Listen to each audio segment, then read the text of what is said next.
It's 7:30. I call the meeting to order. Pledge of allegiance. To the flag of the United States of America and to the republic for which it stands, one nation, under God, indivisible, with liberty and justice for all.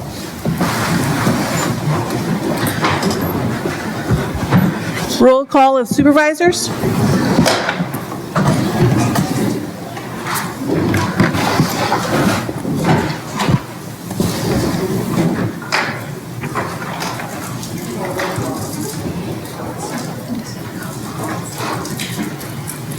Okay.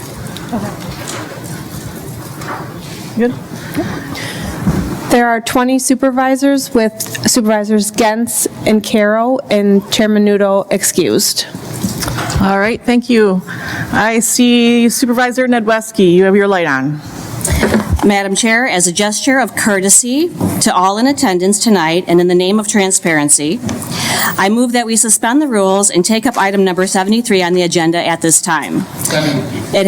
It has come to my attention that there will be a motion to postpone the vote on the intergovernmental agreement between Kenosha County and the Menominee Tribe to a later date in order to give the county board more time to consider all facets of the agreement and supporting data and information that's yet to come. Those wishing to stay for citizens' comments would still be welcome to share their views immediately after this vote, as per the standard procedure once the suspension is lifted. Okay, I have a motion to suspend the rules and by Supervisor Nedweski and a second by Supervisor Rodriguez. Is there discussion on this? No discussion. No, there's discussion. Wait, did you say yes or no? That's not a Wait. motion that's not. It's a non-debatable motion. Yeah. We can't hear you. Yes, the motion to suspend the rules is non-debatable. Okay. I don't wish to discuss it, but I do have a motion. This is a, Motion to suspend the rules is not amendable. I'm not going to amend it. what do you have a motion on then? All right, I Because would this is a motion. move to, Point of order, there's a motion on the floor. Yeah. there is, and I'm going to move to table that as well as number 73. And I ask for a second to that. So it's to table Supervisor Nedwiski's motion. I believe that is out of order. No, it isn't. Yeah, I move to overrule the decision of the chair. It's not out of order. Point of information, Madam Chair, and maybe Supervisor Rose. I can't hear you. Point of information, Madam Chair, and maybe Supervisor Rose can clarify for me. It sounds like Supervisor Rose's motion is largely the same as Supervisor Nedweski's. No, it isn't. Can you clarify for me the difference? Supervisor Rose? The difference is that it's a motion to table, which means that it's placed on the table until someone removes it from the table. That's quite a bit different than the proposition that has been advocated by Supervisor Nedwiski. So you put it on the table, it remains there until someone moves to remove it from the table. Are you, Your light's on. through the chair to Supervisor Rose, are you moving to table the motion to suspend? That's what's on the floor. I understand that.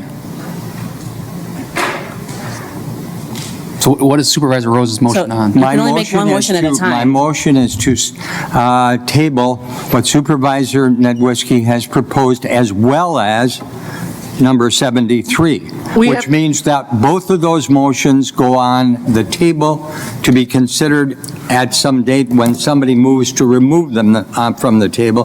That's perfectly proper. We have not brought forward the resolution yet. It's further down in the agenda.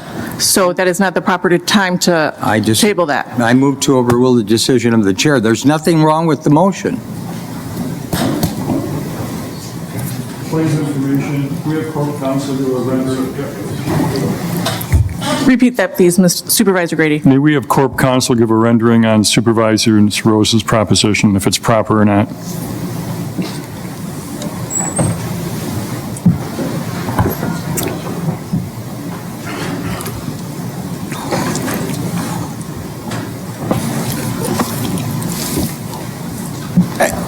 As I've noted in the past, the difficulty with the motion to table is it's not really appropriate in the way that most people tend to understand it to be used.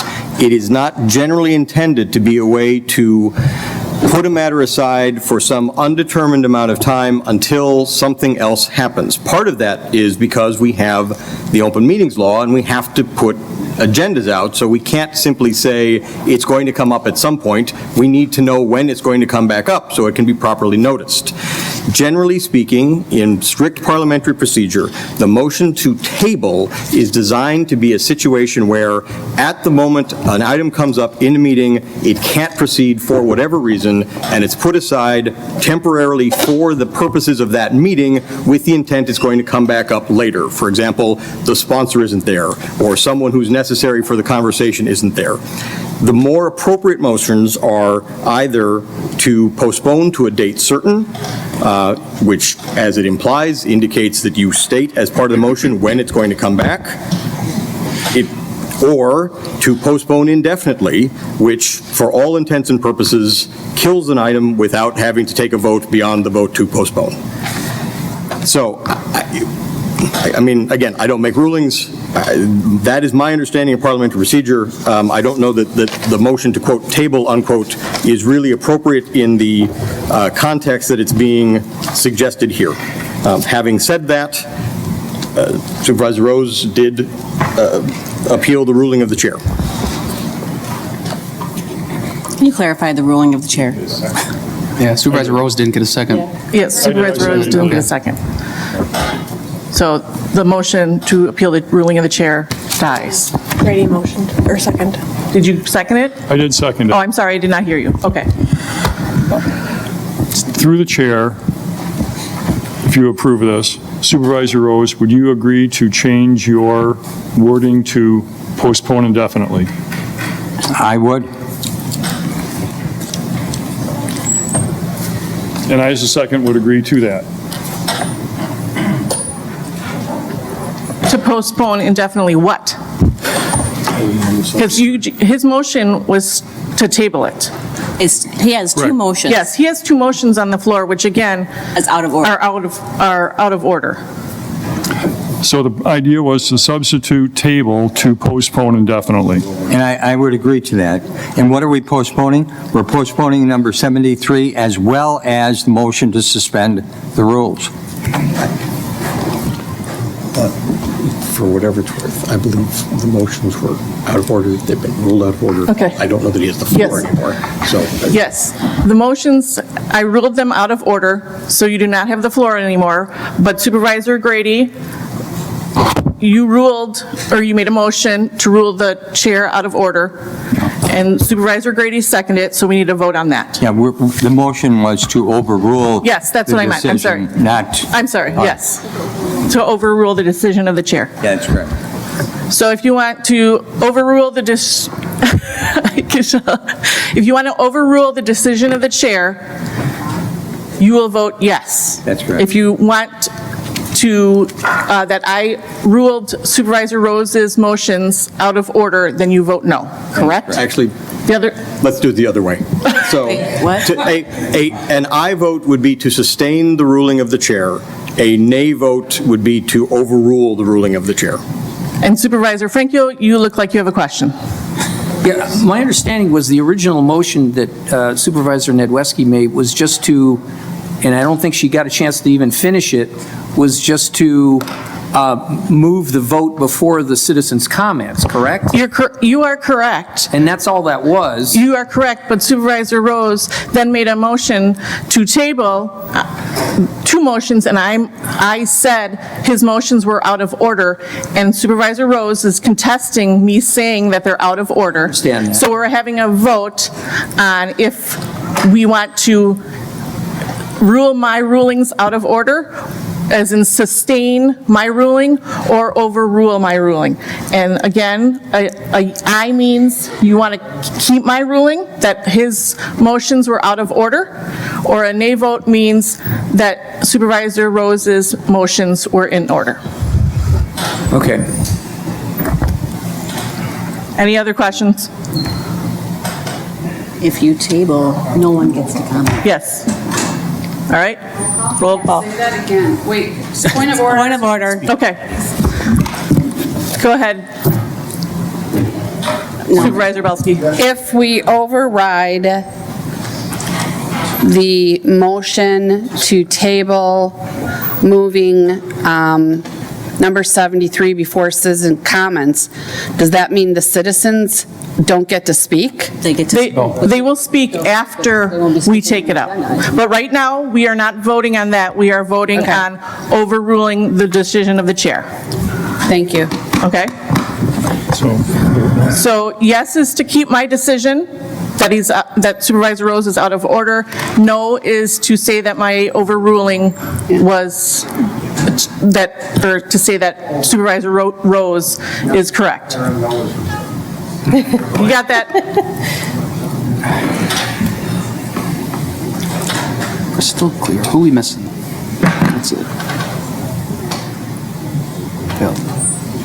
So the decision is held by the chair. Supervisor Nedwesky. Would you like me to repeat the motion? Yes, please. Thank you, Madam Chair.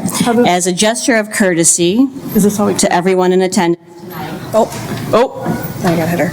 There you go. go ahead, Supervisor Nedwesky. as a gesture of courtesy to all in attendance tonight, and in the name of transparency, I move that we suspend the rules and take up item number 73 on the agenda at this time. It has come to my attention that there will be a motion, I'm not making the motion now, that there will be a motion on this agenda item to postpone the vote on the intergovernmental agreement between Kenosha County and the Menominee Tribe to a later date in order to give the county board more time to consider all facets of the agreement and the supporting data and information that is yet to come. Those wishing to stay for citizen comments, which would come directly after this vote, would still be welcome to share their views as per the standard procedure once the suspension is lifted. So I have a motion by Supervisor Nedwesky and a second by Supervisor Rodriguez, and there is no discussion on this, correct? Do we want a roll call vote? Yeah. Okay. This requires a 2/3 vote, so if you want to suspend the rules and move up the resolution before or citizen comments, yes. If you want to keep it in the agenda, at the end of the agenda, then vote no. Citizen comments will still take place. If it does pass, they will take place after the resolution is taken up.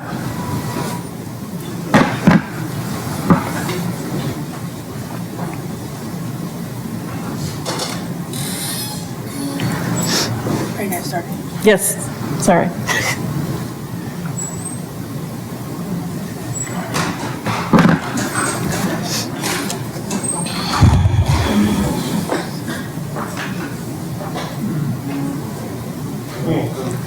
So it required a 2/3 vote, so the motion fails. So moving on, we will move to citizen comments. Any citizen wishing to speak, please come up to the podium and state your name and address.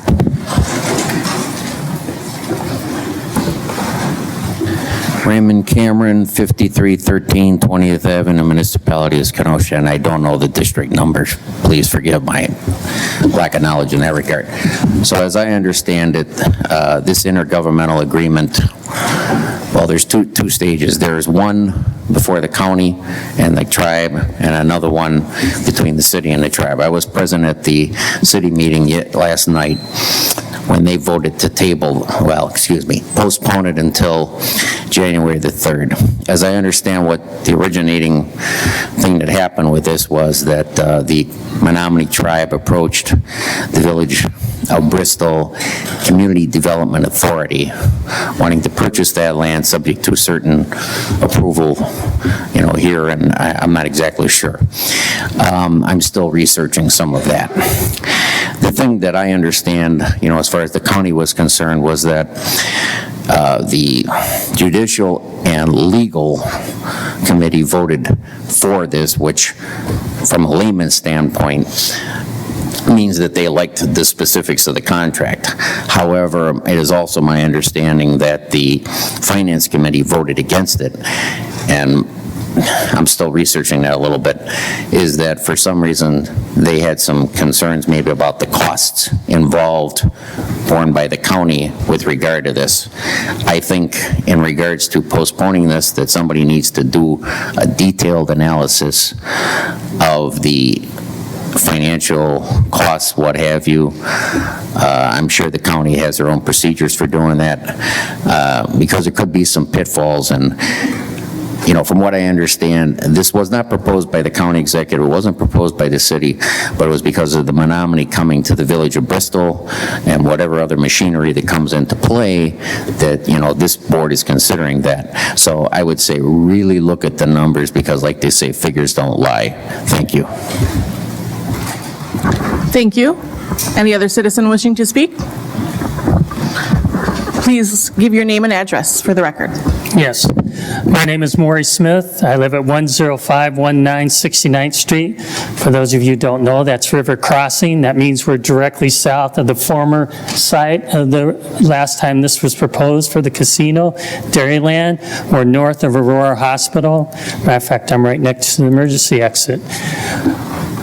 What I'm asking you tonight, after living in this community for over a quarter of a century and pushing 30 years, is for you to table the IGA agreement this evening and not vote on it. There needs to be time for due diligence to be done, both by the city and the county, to make sure that the negative effects have been mitigated. We've raised our son and daughter in this community, and we love Kenosha. We've lived throughout the United States because of my career as a scientist. The last 30 years of my career, I spent at one of the large pharmaceutical companies just across the state line in Lake County, like a number of my other neighbors out there in the west side. We've loved our community, and it's home to us. It's the longest we've lived anywhere. We bought our home because we heard that this was a great place to raise a family, and that has proven to be true. I'm requesting tonight that a complete and correct traffic study be done. The last time it was done, it was incorrect. They promised us that the east side of the dairy track entrance would be closed to reduce traffic on 104th. It wasn't in the study. Actually, I spoke to the gentleman who did the study. The last time this was proposed, overwhelmingly, the majority of the people on the west side of Kenosha voted this down. Nobody wants this in their backyard because of the negative effects. And because of that, myself and some other people in those neighborhoods out there, we formed a committee called Concerned West Side Citizens. And we came to this body and we came to this city and said, listen, we are the ones most directly affected by this proposal. We need to make sure that everything can be mitigated as much as possible. What is the effect on traffic? What is the effect on 60th Street? A lot of people who are going to work out there, if you can find workers, are going to travel 60th because it's an easy way to get back and forth. It's also County K. How do the people that live in those neighborhoods along 60th supposed to get in and out? It's already hard enough to get, for me, onto 104th because of the increased traffic to all the things being built on the west side. But not only are we concerned about traffic, we're concerned about the pollution. This is a large construction project. This is not another gas station going in. This is not another department store going in. This is being built just directly west of us. It's probably only 1 mile as the crow flies from my house. All that dirt's going to be shooting up in the air, and guess what? The prevailing winds mainly go west to east, and that means that stuff's going to be blown into our neighborhoods. That means people with respiratory respiratory problems, our children, our grandchildren has to breathe that in. My understanding, there's going to be parking spaces around 2,500 cars. I'm sure there's going to be buses there. You're going to have idling diesel buses, you're going to have increased cars on that side, and the wind blows it into our neighborhoods. What can be done to mitigate that? Of course, one of the biggest things I have a concern about is the effect on our property value. The National Association of Realtors looked at the effect of casinos coming in on nearby homes and found that there's a reduction in the value of homes. A realtor in Mississippi, who should know a lot about casinos and their effect on homes, did a study and found that the property values went down 2 to 10%. If we take the mean of that, that'd be 6%, and you applied it to my house alone, I'm losing tens of thousands of dollars in value of my home. If you take in all the other hundreds or maybe even thousands of homes that surround the proposed site, you're probably talking about tens of millions of dollars of lost value, maybe even over $100 million in lost value. That's not right. Over the past few years, we've had to deal with high inflation, and we've had to deal with increased interest and mortgage. I just retired this year, and my wife and I just got promoted to grandparents for the first time. We're not sure what we're going to do. We don't know if we're going to live closer to our grandson Cameron in Florida, or if we're going to, eventually someday, we're going to have to move out of a 2-story house into senior living. I don't think there's anybody here, anybody in this audience, or anybody in the county wants a loss of value of their home. I want every dollar I can get to pass on to my children and my grandson. All I'm asking tonight is for due diligence, look at the data, do the analysis, be transparent, and I'm not saying that you broke any laws, I'm just saying regain our trust, do it all out in the open. Thank you for your time. Thank you very much. Please state your name and address for the record. Yeah, I'm Randy Shane, 7328 148th Avenue, Kenosha. That's a Strawberry Creek neighborhood. Dominic is my alderman, and inexplicably, he's for this, because I can guarantee you 90% of your constituency is against it. Like this gentleman here, I've been around. I was in the military for nearly 25 years in the Navy. Retired out of Great Lakes Naval Station to Kenosha, raised 4 kids. I love Kenosha. It's a great middle-class, hardworking town. I'm going to make a couple points about my opposition to the casino, and I'm not asking to table it. I'm not asking you to look at it again. Get rid of it. Don't do it. And that's my point of view. It's not a good fit. Is that the type of town we are? I read in the paper that Dominic said, well, it'd be nice to have this entertainment venue. This is a vice industry. I've seen vice industries in California at the Sequan Casino out east of San Diego. I've seen them at the Seven Feathers Casino north where my mom and dad lived, where they spent a lot of money that they didn't have out in Oregon. There's neighborhoods, stone throw away. There's apartment homes, stone throw away. There's a children's clinic across the street, a stone, right there. I wouldn't like this thing if you suggested to put it at the old Chrysler site, or if you had some prime real estate right on the waterfront in downtown Kenosha. I'd say no, it's a net negative. Crime. We get a lot of our crime. You guys read the Kenosha News. We get a lot of our crime from outside this city. They come up from Chicago or the Chicago suburbs. Some of it comes from Milwaukee. You don't think a casino will be an additional draw to that sort of element? Car theft. We've had car theft in our neighborhood out there. Drug use, trafficking, those sort of things. At the Finance Committee meeting for the county, there was a lot of discussion about what kind of money are we going to get to make us whole, that are going to take care of additional police, that are going to take care of additional social services, a clinician to deal with gambling addiction, traffic. And that's very correct. We don't know the traffic implications of putting this thing in there. Why? You have prime commercial real estate. You could put hotels in there. You could put another doctor's complex in there. You could put any number of things over in there that don't have the vice industry downfalls and pitfalls. But we're going to go for a casino. I wouldn't raise my kids outside O'Hare near the Rivers Casino. Would you? Would you live there and raise your family there? No, you wouldn't. Would you raise them up across the street from the Potawatomi Casino? I probably would not do that, okay? So why are we going to put a casino out here in a city that it doesn't really work for? Why don't we get something that can really fill out that 60 acres of prime commercial property that we actually have control of? You're going to put this in trust for 60 acres into trust to a sovereign nation. If you think they actually have to abide, and I talked to also Alderman McDowell, because I was curious, I know him a little bit, and he's for this thing, and I told him, I said, what are you going to do if they don't come through on the landscaping, the lighting for the parking lot, all this stuff, the traffic? Well, we can sue them. Okay, well, I'll pull out the checkbook so I can afford to go to litigation with the city. Of course, I'm like this gentleman here. Who here thinks their home, or at least considers a home to be their prime investment? Their prime, in all the things they invest in, their biggest expense, what they're hoping to plan their future on is their home. Okay, you're going to shoot my property value down. I know the Menominee were there with the Finance Committee on that last meeting, and they said, well, we have numbers that'll show that doesn't hurt. Isn't the case. I guarantee you they will have the numbers that says that's not the case, that your property values will be unaffected.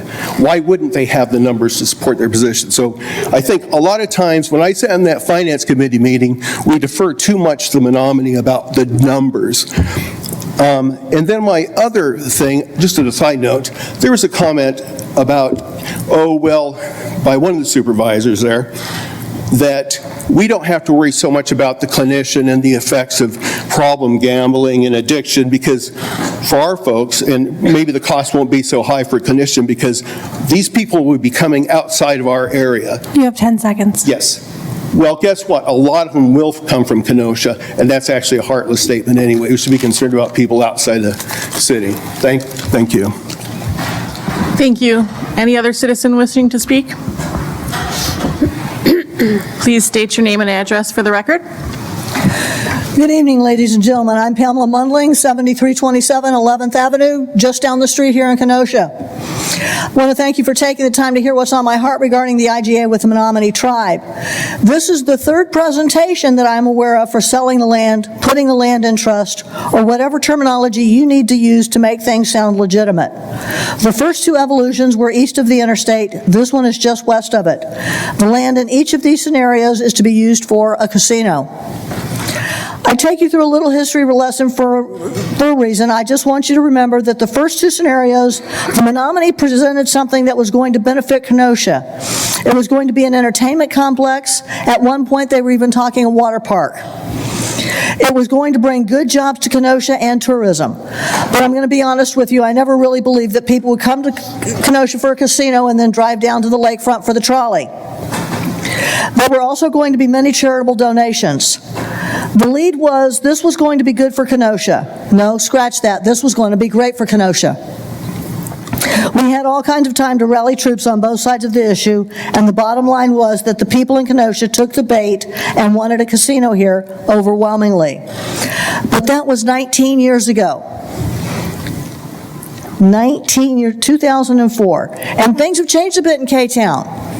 People have moved out, people have moved in. Some people have been born and have recently hit the voter registration list. In 1998 and 2004 presentations, there were all kinds of proposal pictures of what this thing was going to look like. People wanted it, the politicians wanted it, and it was going to happen. Somehow, both times, it just fell through and didn't take place. Now we have it resurrected for a third time. There's been no fancy footwork for this proposition. There is one interpretation, if you will, of the main building, and it's admitted that the casino probably will not look like that. It's just a rendering. The belief is that it's going to be one big box. One of the selling points for this casino is that it's going to have 1,500 slot machines and 58 gaming tables. Has anybody thought about how many 1,500 slot machines is? This building is not going to be eye candy, it's going to be slots in a box. I've attended all the committee meetings leading up to tonight, and the overwhelming majority of citizens do not want slots in a box or any other rendering of said establishment. As a matter of fact, the only groups that really want this are the Menominee, the Seminole, the politicians, and the construction trade unions. The citizens who will be affected by this casino the most don't want it. You know, the people who will be living around it, the people who will have the casino security lights lighting up their bedrooms and living rooms at 2 a.m., the people who have small and medium-sized businesses in the surrounding area. You know, those businesses that are the lifeblood of Kenosha. Now let's talk about some of the other issues related to this project. What exactly is the hurry? The first anybody outside of government locally heard about this was after Trick or Treat. And tonight, just before Thanksgiving, we have to vote to accept this IGA that we the people do not want. Why isn't anyone in the Menominee tribe or local government trying to sell us this product? Could it be because the product really isn't worth having? Why can't we see what it's going to look like before we decide if we want it? I didn't buy my house or minivan sight unseen, yet we have this. Why are there parking lots across a busy access road from the casino? As a former EMT, I can tell you that pedestrian versus car events are normally tragic. They do not bring in tourists. If this casino is a big mega flop, and I think it will be, please explain to me one more time what exactly will happen to the land and why it won't come back to us. To close, we have 5 institutions in this wonderful area that will help students get anything from a technical certification to a dual major MBA.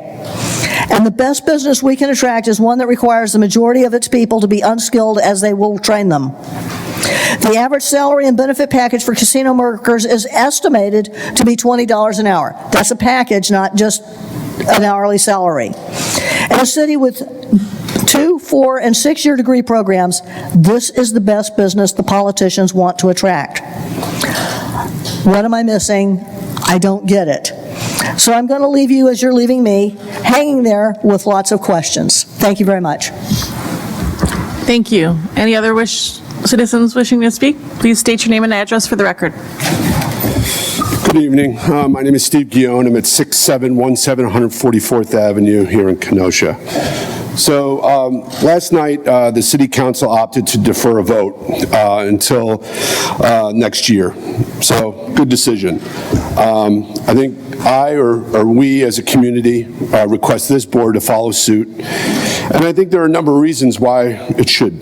Number one is we definitely need that completion of the land, traffic, and build and impact surveys. We all need to see it. There needs to be transparency. There needs to be visibility from a community perspective on what it really means.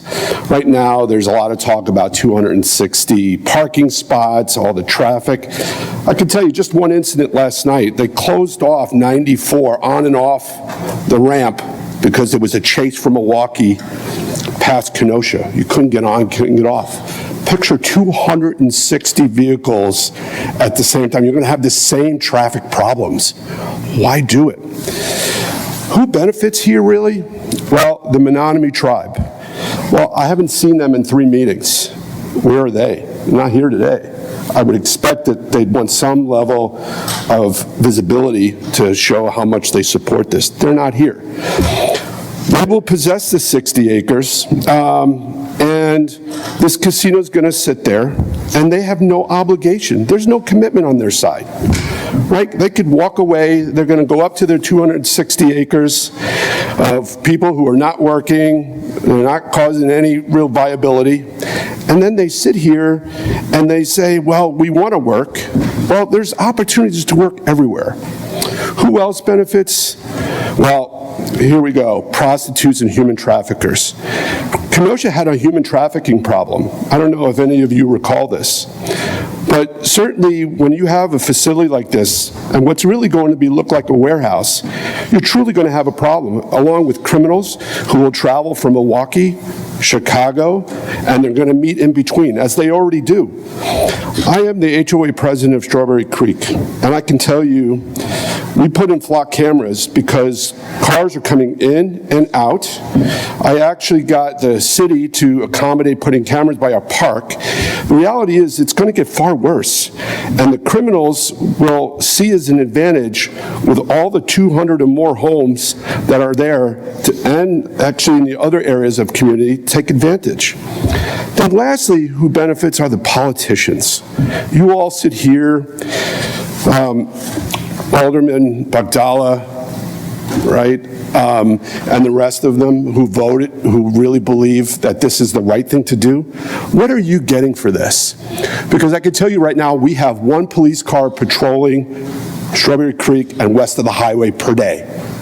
What are we going to get when this casino gets here? I can tell you there's talk of public works, all these promises, Dominic, I don't see them happening, and all this money that's on the table, ultimately the homeowners are going to suffer, and they're going to pay the price of their homes depreciating, home values, and we won't be able to sell. And if this thing passes, I got a lot of people who are going to say, you know what, I'm going to list my house. Where are we going to go? I tell you what, it's not a good thing. We talk about other casinos. There are 13 casinos in a 250 square mile radius. Gary, Elgin, Waukegan, Joliet, Des Plaines. And then we have them in Wisconsin, Baraboo, Milwaukee, and Madison. How many more casinos do we need? There's only so much revenue to go around. Let's look at what the mayor did to gentrify the lakefront, brought in restaurants, businesses, and now we're going to put this thing out here, and it's going to pull away from the lakefront. There's no benefit. The restaurants and all the small businesses that have been created and the benefits all going to be gone. I mean, what's the real purpose? Then we talk about, you know, employment opportunities. The lady before me said people are going to make $20 an hour. That's the commitment that Hard Rock's going to. Are we really going to try and find $20 an hour? I mean, we're already dealing with employment issues as it exists, right? There's poverty. You know, there's poor people trying to find jobs, and there's nobody that's going to hire them. Are we going to train folks to work in a casino at slot machines and tables? It's just not the right thing to do.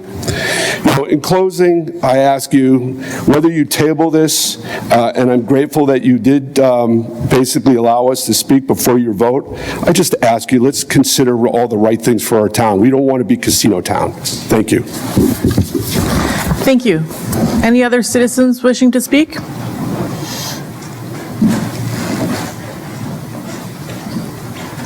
Please state your name and address for the record.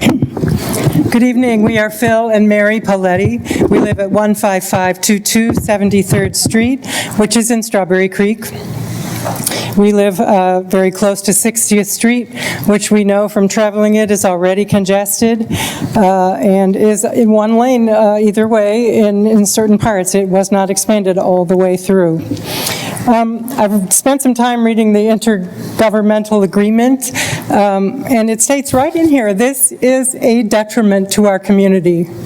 It's acknowledging that, and we know that, and then what they're proposing is that the small percentage of income we're going to get from the gambling winnings, et cetera, would be used to try to resolve that detriment, try to resolve the problems, build the roads, build the infrastructure for them, for their casino, for them to get the profits. And we're against that. And we want our community to be preserved in the way it is without all this trouble. And you've heard others, the trafficking, the crime that we would expect, the detriment that would come to the community. That is acknowledged. And I am an attorney. I have an office across the street. I spend a lot of time in court listening to people's children being taken away because they're distracted by alcohol or by drugs. Do we want to add gambling to that? Do we want to add another vice to this community where people are distracted, they're putting their time and efforts into gambling? Gambling is addictive, we know that. It is a problem. Is some of this money going to go to Gamblers Anonymous, social services, things for children to help them be restored when the known detriment starts to occur? Additionally, Go ahead. this piece of property is a very valuable asset. The I-95 corridor, with all the development and growth with logistics companies, this is an asset that should not be turned over where we're not getting the benefit from it. Let's sell this asset to, I'm sure, the companies that are willing to expand, the logistics companies, to actually have productive workforces where they're paying, and they're paying people $20 an hour to do productive things rather than taking money. Gambling is another tax on the poor. I don't care how you cut it, that's what happens. And the social services aspect of it is going to be very detrimental to the community. So let's use this asset for the positive side, and let's take this additional tax revenue through private industry and through these logistics companies and do real improvements in Kenosha County. Fix the roads. I mean, we've lived in Strawberry Creek for 15 years, and they haven't repaved those roads. It's like driving on in a third world country. And I think that Kenosha County should be ashamed of the quality of the roads that we're not putting resources back in to our infrastructure, and yet we're chasing these pipe dreams of that we're going to solve community problems and economic problems by bringing in a vice industry. It's ridiculous, and I think you should absolutely turn this down. And I think all my neighbors, in addition to all the other arguments relative to our decreased property values, our property values are going to go down, but are you going to adjust our taxes associated with it?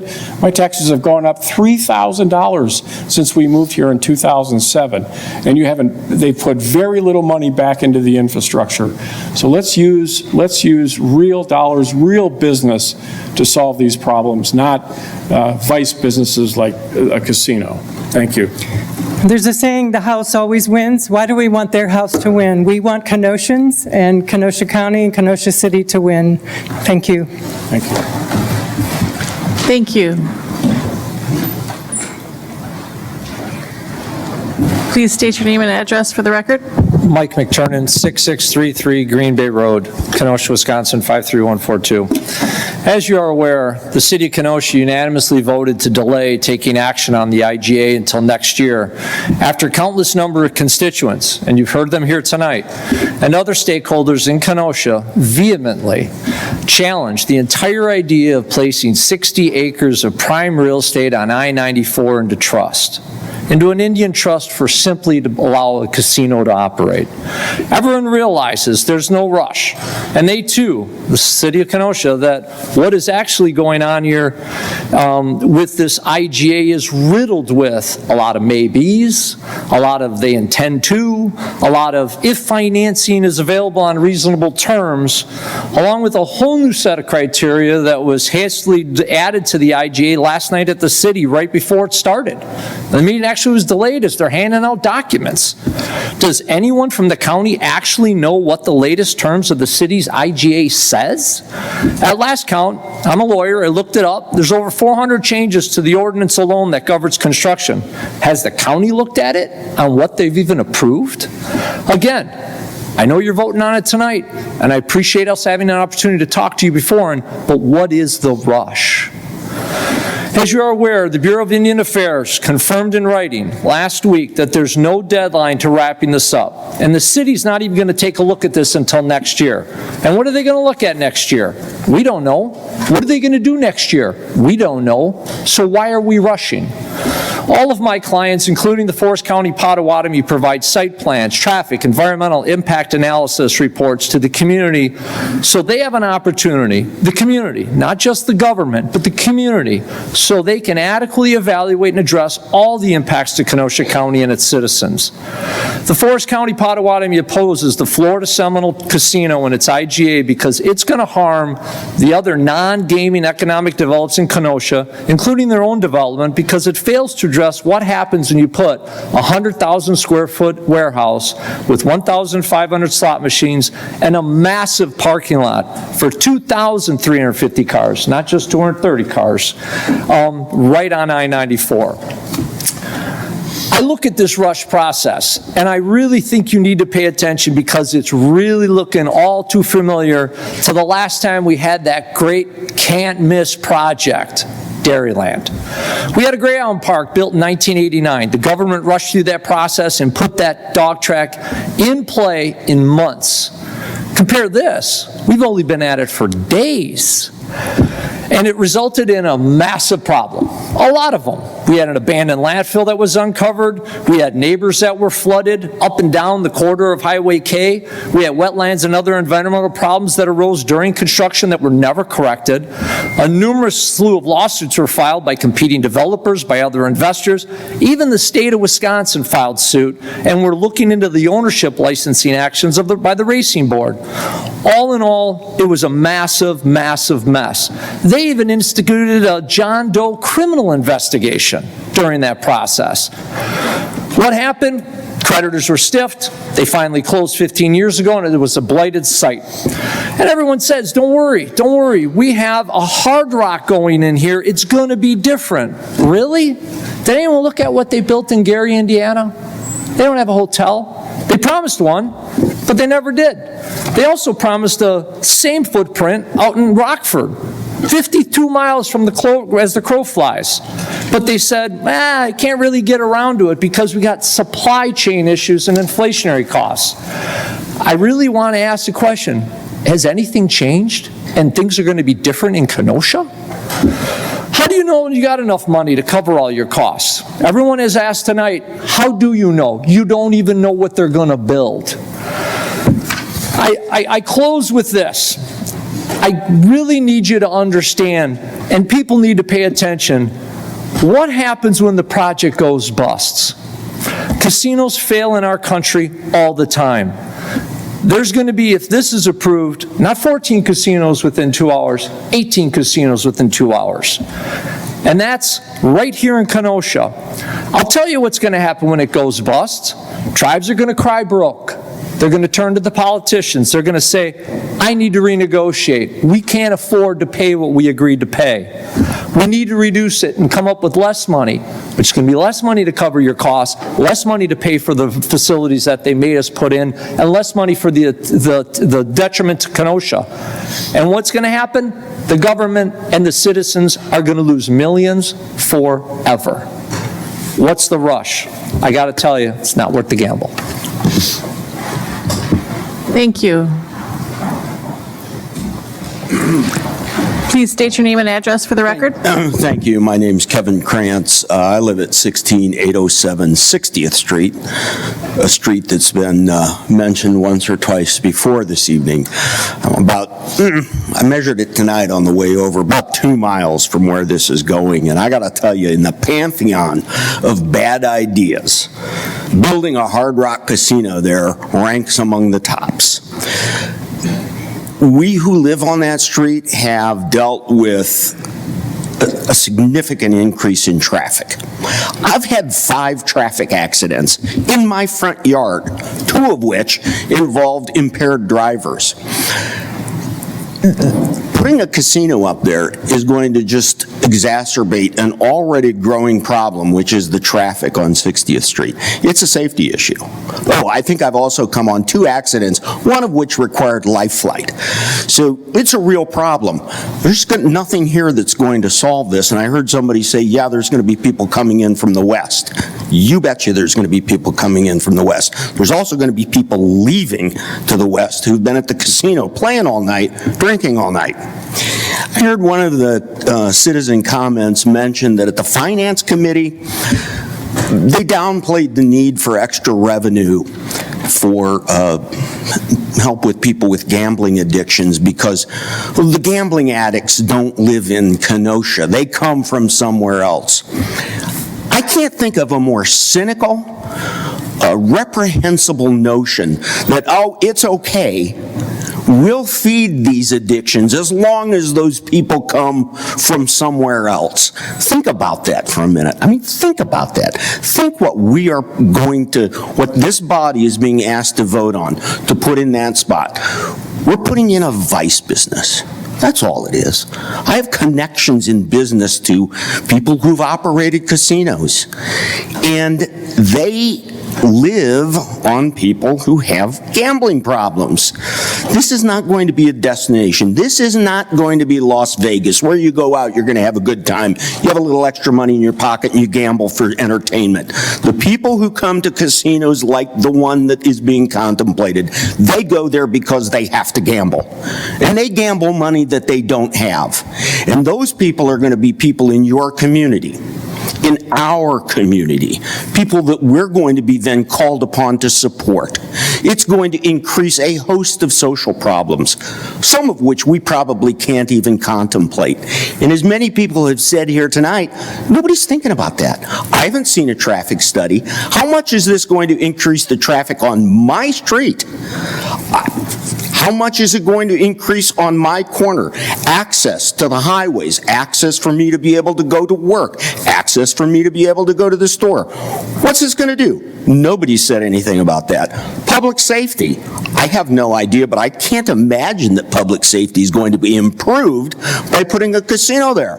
But I haven't heard any studies. I haven't seen anything that says, how do we deal with this? What about the environment? We heard earlier speakers talk about what are the environmental effects. I haven't heard any. But I think overall, we talk about mitigation. I don't think mitigation should be considered. I think this should stop. I don't think that you can mitigate the problems that are caused by a casino of this type in our area. I've seen the casino in Waukegan. I've seen the casino in Gary. Ask yourself this, does Kenosha want to be Waukegan? Does Kenosha want to be Gary, Indiana? I don't think so. We can do better. We can do better as a county. We can do better as a city. Bristol can do better as a village. They're up to it up to their neck. For myself, my neighbors, my family, we're vehemently opposed to this. We will remember this. We will remember the actions that this body takes with respect to the casinos. The voters will remember.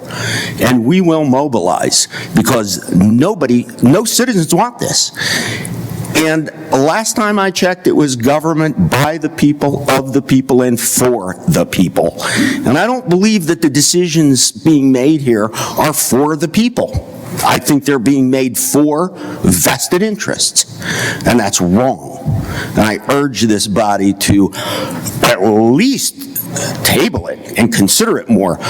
But more importantly, I think we should walk away from this and wash our hands of it because nothing good is going to come from it. Thank you. Thank you.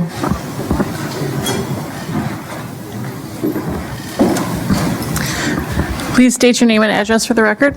I am Gail Clark Taylor. I live at 7624 18th Avenue. Tonight, listening to all the previous speakers, I'm having deja vu. If I wasn't concentrating on what they were saying, I would think that I was at a meeting a year ago, where I and many other people were protesting the appointment of commissioners to the REEC that we objected to violently, and data available about that shows that the majority of the people in Kenosha that spoke about this objected to that, and yet you ignored us all and voted to confirm their appointments. And a little less than a year ago, many people got up here speaking against lifting the ban on guns in county buildings. We were ignored. The majority of this board voted against our wishes, didn't consider our wishes, didn't consider our very important points about why we were objecting. And I do truly believe you have a track record that you are going to vote to go forward with the casino despite all the objections and the very important concerns that have been brought up tonight. Thank you. Thank you. Anyone else wishing to speak?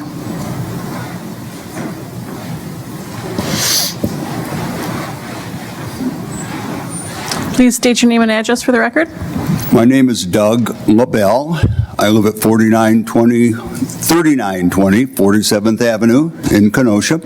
We've been here a little over 20 years. I'm a social worker, LCSW, licensed clinical social worker. I'm also an international certified gambling counselor. I do presenting with the Wisconsin Council on Problem Gambling, and I've been a trainer with them for a long time. The one couple of things I'd like to make sure is understood is lots of people gamble. If you look at statistics, they're not all the same, but you'll get a general idea.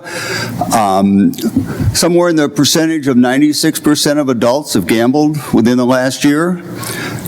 Teens, 4 to 6% experience problems with gambling. Adults, 1 to 3% experience problems with gambling. Older adults, it's a higher percentage. Wisconsin Council gets phone calls for help, and they've generally been they've been taking them and figuring out what number to quote, because they come out all over the place. The most concerning to me is last year we had a person call in for help who was $375,000 into debt. So there is a risk for a small percentage of people. One of the things I present to high school kids as well as adults, and one of the things I get asked is, well, if it's 1 to 3% of adults, why would you spend your time coming out and doing it? Because we care. Because we know that the vast majority of people do not experience gambling disorder. That is a diagnostic term and was termed the DSM-5. There is another manual that currently still uses the old terminology, but they are revising that also. So gambling disorder is what you would call gambling addiction. Problem gambling is an individual who experiences problems. One of two things will happen to that individual. They will look and say, oh, wow, I don't want to do that anymore. And they don't. Then there's a small percentage of them that say, oh, I don't want to do that anymore. But you know, the Super Bowl is coming up, and we got our Friday night poker game, and it's a brain function disorder. What I'm going to encourage you to do, the council, Wisconsin Council, takes a neutral stance. I'm taking a neutral stance at this moment. Please make sure that there's funding for help. Whether it's county, I had a private practice here in Kenosha for about 20 years. Make sure that there's help available to that small percentage of people, because we care. Thank you.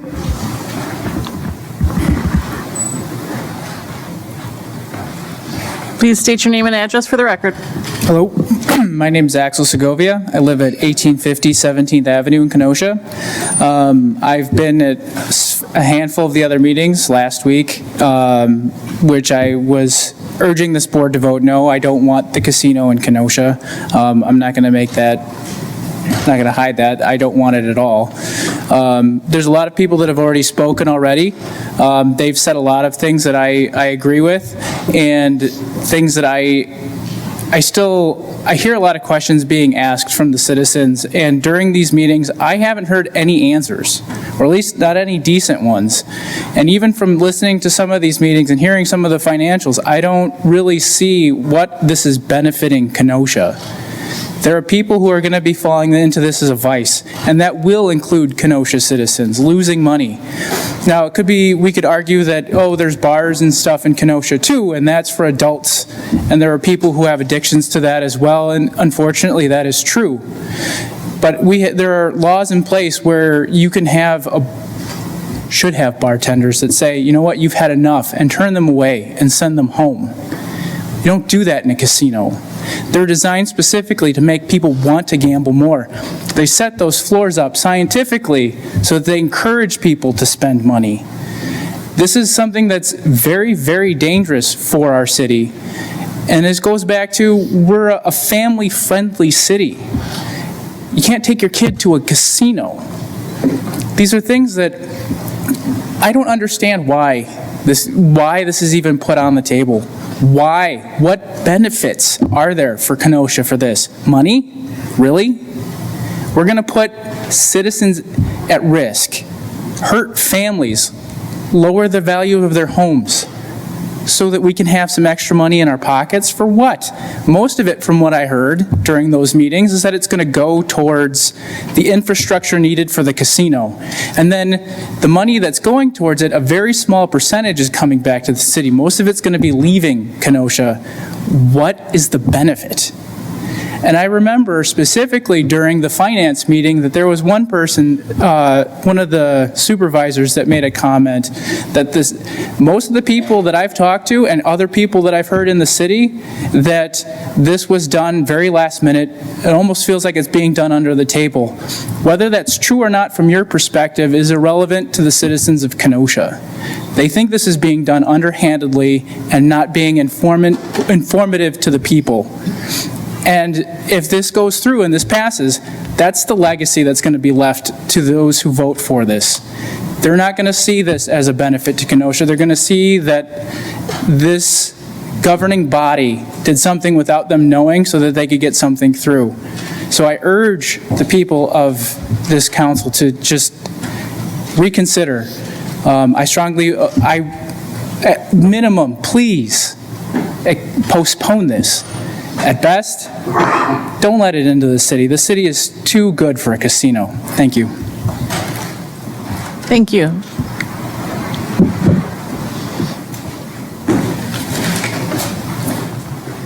Please state your name and address for the record. Sure. Hi, Colleen Fish, 7912 160th Avenue, Bristol, Wisconsin. I'll try to make this quick, but forgive me. Your primary job as an elected official is to protect property values and the quality of life for the people who live here. That's your job. That's your whole job. I'm not saying it's an easy job, but that is what you were hired to do. So my question is, why would you be inviting vice into our community? Number one, any magic casino money you think you're going to get is going to be far outweighed by the bills that you dump on the taxpayers to deal with the cost of having a casino. Worse, vice is a wealth repellent. Vice will drive away future business development. It will drive away future business investment. It will drive away educated families that don't want to be anywhere near a casino. And believe me, people deliberately chose west of the I to not be near Vice. That's why we all moved here, to not live near Vice, number one. Sorry, I digress. Next, like attracts like. We all know like attracts like, right? Vice attracts other vice. So there are many, shall I say, naive people who think, oh, well, this is just going to be, elderly people busting during the day and citizens who want to go spend their day at the slot machine. No, during the day, maybe. But the freaks are going to be out at night. And there's going to be a lot of side hustle going on. And it's going to be going on in our neighborhood.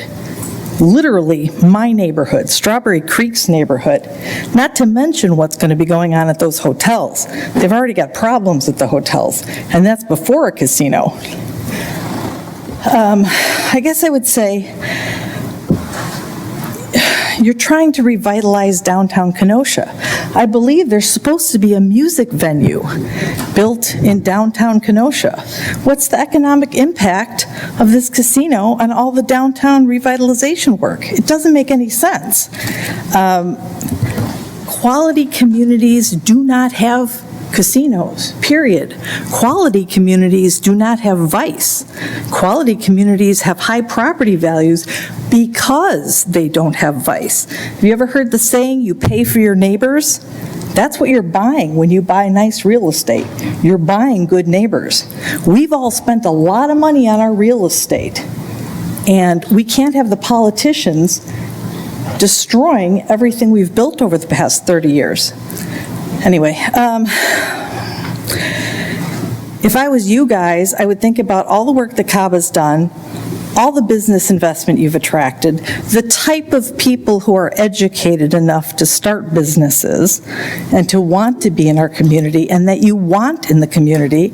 I would think about the existing business and how this is going to damage it. Oh, I have to hurry up. Okay, sorry.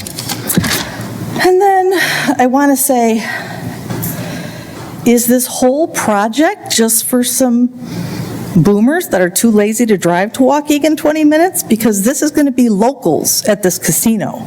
No one's coming from Chicago to basically go to the pole barn on the side of the highway that has Hard Rock written on it. That IGA has no hotel, there is no live Hard Rock, there's no music venue. It's basically a big pole barn, a fancy pole barn, but so far it's a pole barn. You're not going to get tourism money out of this, and you're certainly not going to attract it to downtown. Studies right now show that younger people under the age of 40 are 50% less likely to go to a casino. Young people don't gamble at casinos. It's an older demographic that does it. Younger people are far less interested. I'm very concerned this thing's going to be bankrupt in 10 years, and that means it wouldn't be profitable long-term. So I do think other speakers are correct. We might not have the money long-term to pay for the expenses with the cops. If this was good for area residents, if this was good for us, you wouldn't be trying to sell it. You wouldn't have to sell it. And you wouldn't have to try quietly to rush approval in the cover of the holidays before this project gets too much publicity. I understand you guys have one job. I know you're trying. We really need you to do the right thing for us, the residents, protect our property values, protect our quality of life.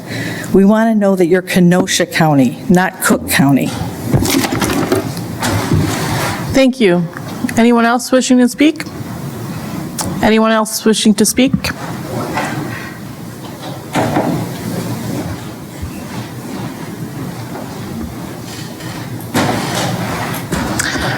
Please state your name and address for the record. John Hawley, 1914 21st Street. This is I've been to every meeting here, a lot of negative, really.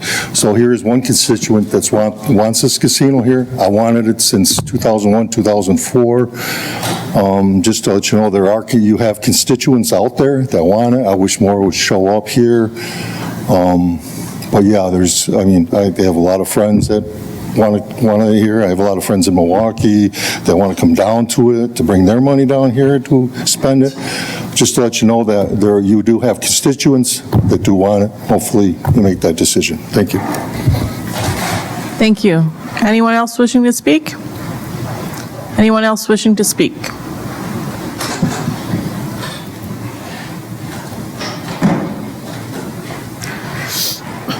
Please state your name and address for the record. Josh Brung, 7724 17th Avenue, Kenosha, Wisconsin. Again, another constituent that's for the casino. There is a lot of negative conversation here. There's definitely some things to think about. On the flip side, there's a lot of different types of jobs that'll be created, not just by the people that work directly in the casino, but the people that service the casino. All the maintenance that goes into the casino, the grounds that go into the casino. The Mounties' interest is to build the concert venue as well as the hotel immediately. And so that's something that I think a lot of people have this idea that it's going to be just a box of slots, and it's a lot more than just a box of slots. It's something that's going to bring people in for multiple different reasons. There's people that are going to go there for more than just gambling. They're going to go there for entertainment. And for most people, that is what gambling is. It's entertainment. I'll be honest, I'm not always proud of it, but I've dropped over $1,000 going to a concert. I walked away from that night with nothing left to show but a good time. If somebody wants to go to a casino and drop their money on that, that's their prerogative. That's what my brother does. He's a big fan of it. He lives a healthy, successful life, but sometimes he likes to go to casinos. People do that. I don't think that we should be the ones who dictate what people can and can't do with their money. That's just my 2 cents on it. And as far as some of the other towns, something else to think about, Gary, Indiana, that town was in major distress long before a casino came. Beloit, again, that town was a great town. After the motors plant shut down, that town started to decay. Then the casino came in afterwards. The casino had nothing to do with the decay that happened in those towns. Thank you. Anyone else wishing to speak? Anyone else wishing to speak? Anyone else wishing to speak? Seeing none, citizen comments are closed.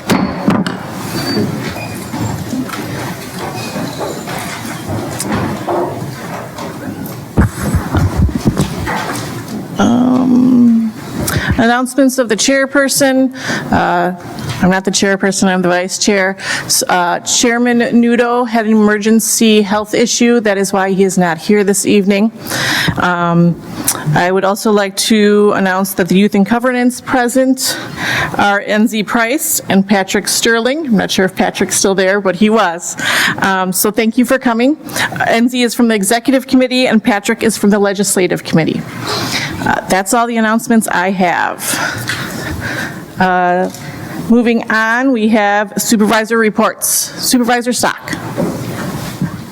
Sorry, I didn't have a report. I wanted to make a motion to suspend the rules to bring up item 73 to be discussed now. Second.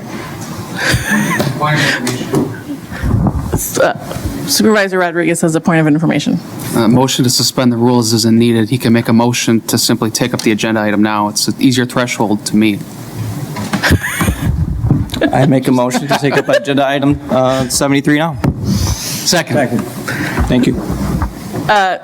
Motion to take up item number 73 right now before supervisor comments? Correct. Okay. And a second by Supervisor Rodriguez. Any discussion? Rosie, no? I heard several voices, so. Any discussion? Okay, do we want a roll call vote? Yes. All those in favor of taking up the resolution number 73 right now, vote yes. All those against, vote no.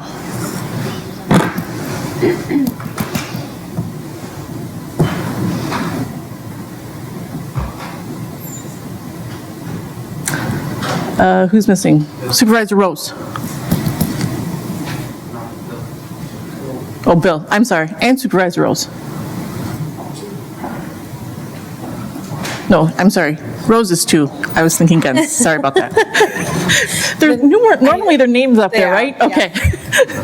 All right, so that your motion passes, so we are taking up item number 73 before supervisor comments. Supervisor Geertsen. Madam Chair, I would move to postpone Resolution 73 to the January 16th County Board meeting, and if I get a second, I'll speak to it.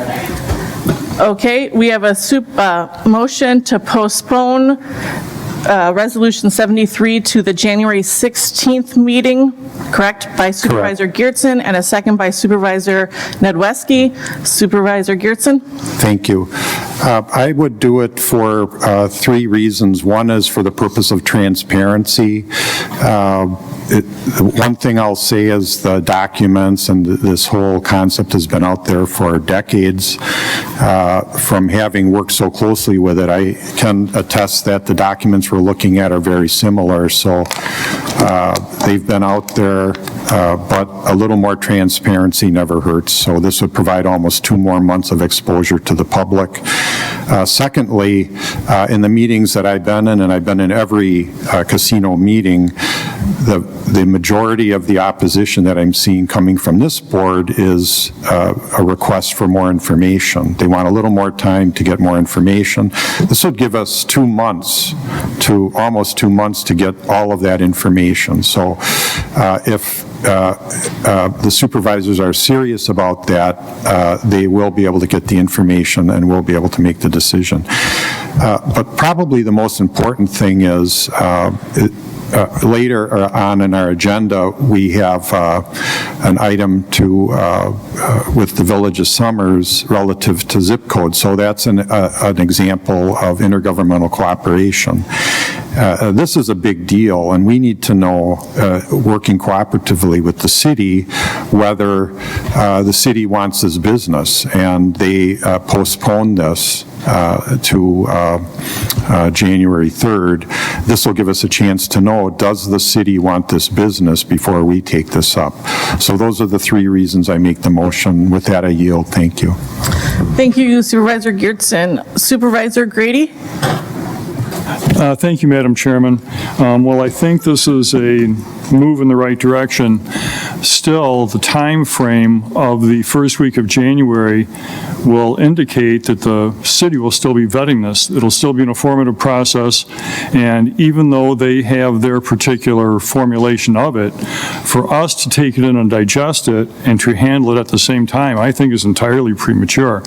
I cannot support this. I could probably support in the future a move to postpone indefinitely, which would have everything in black and white before we're required to take action on it.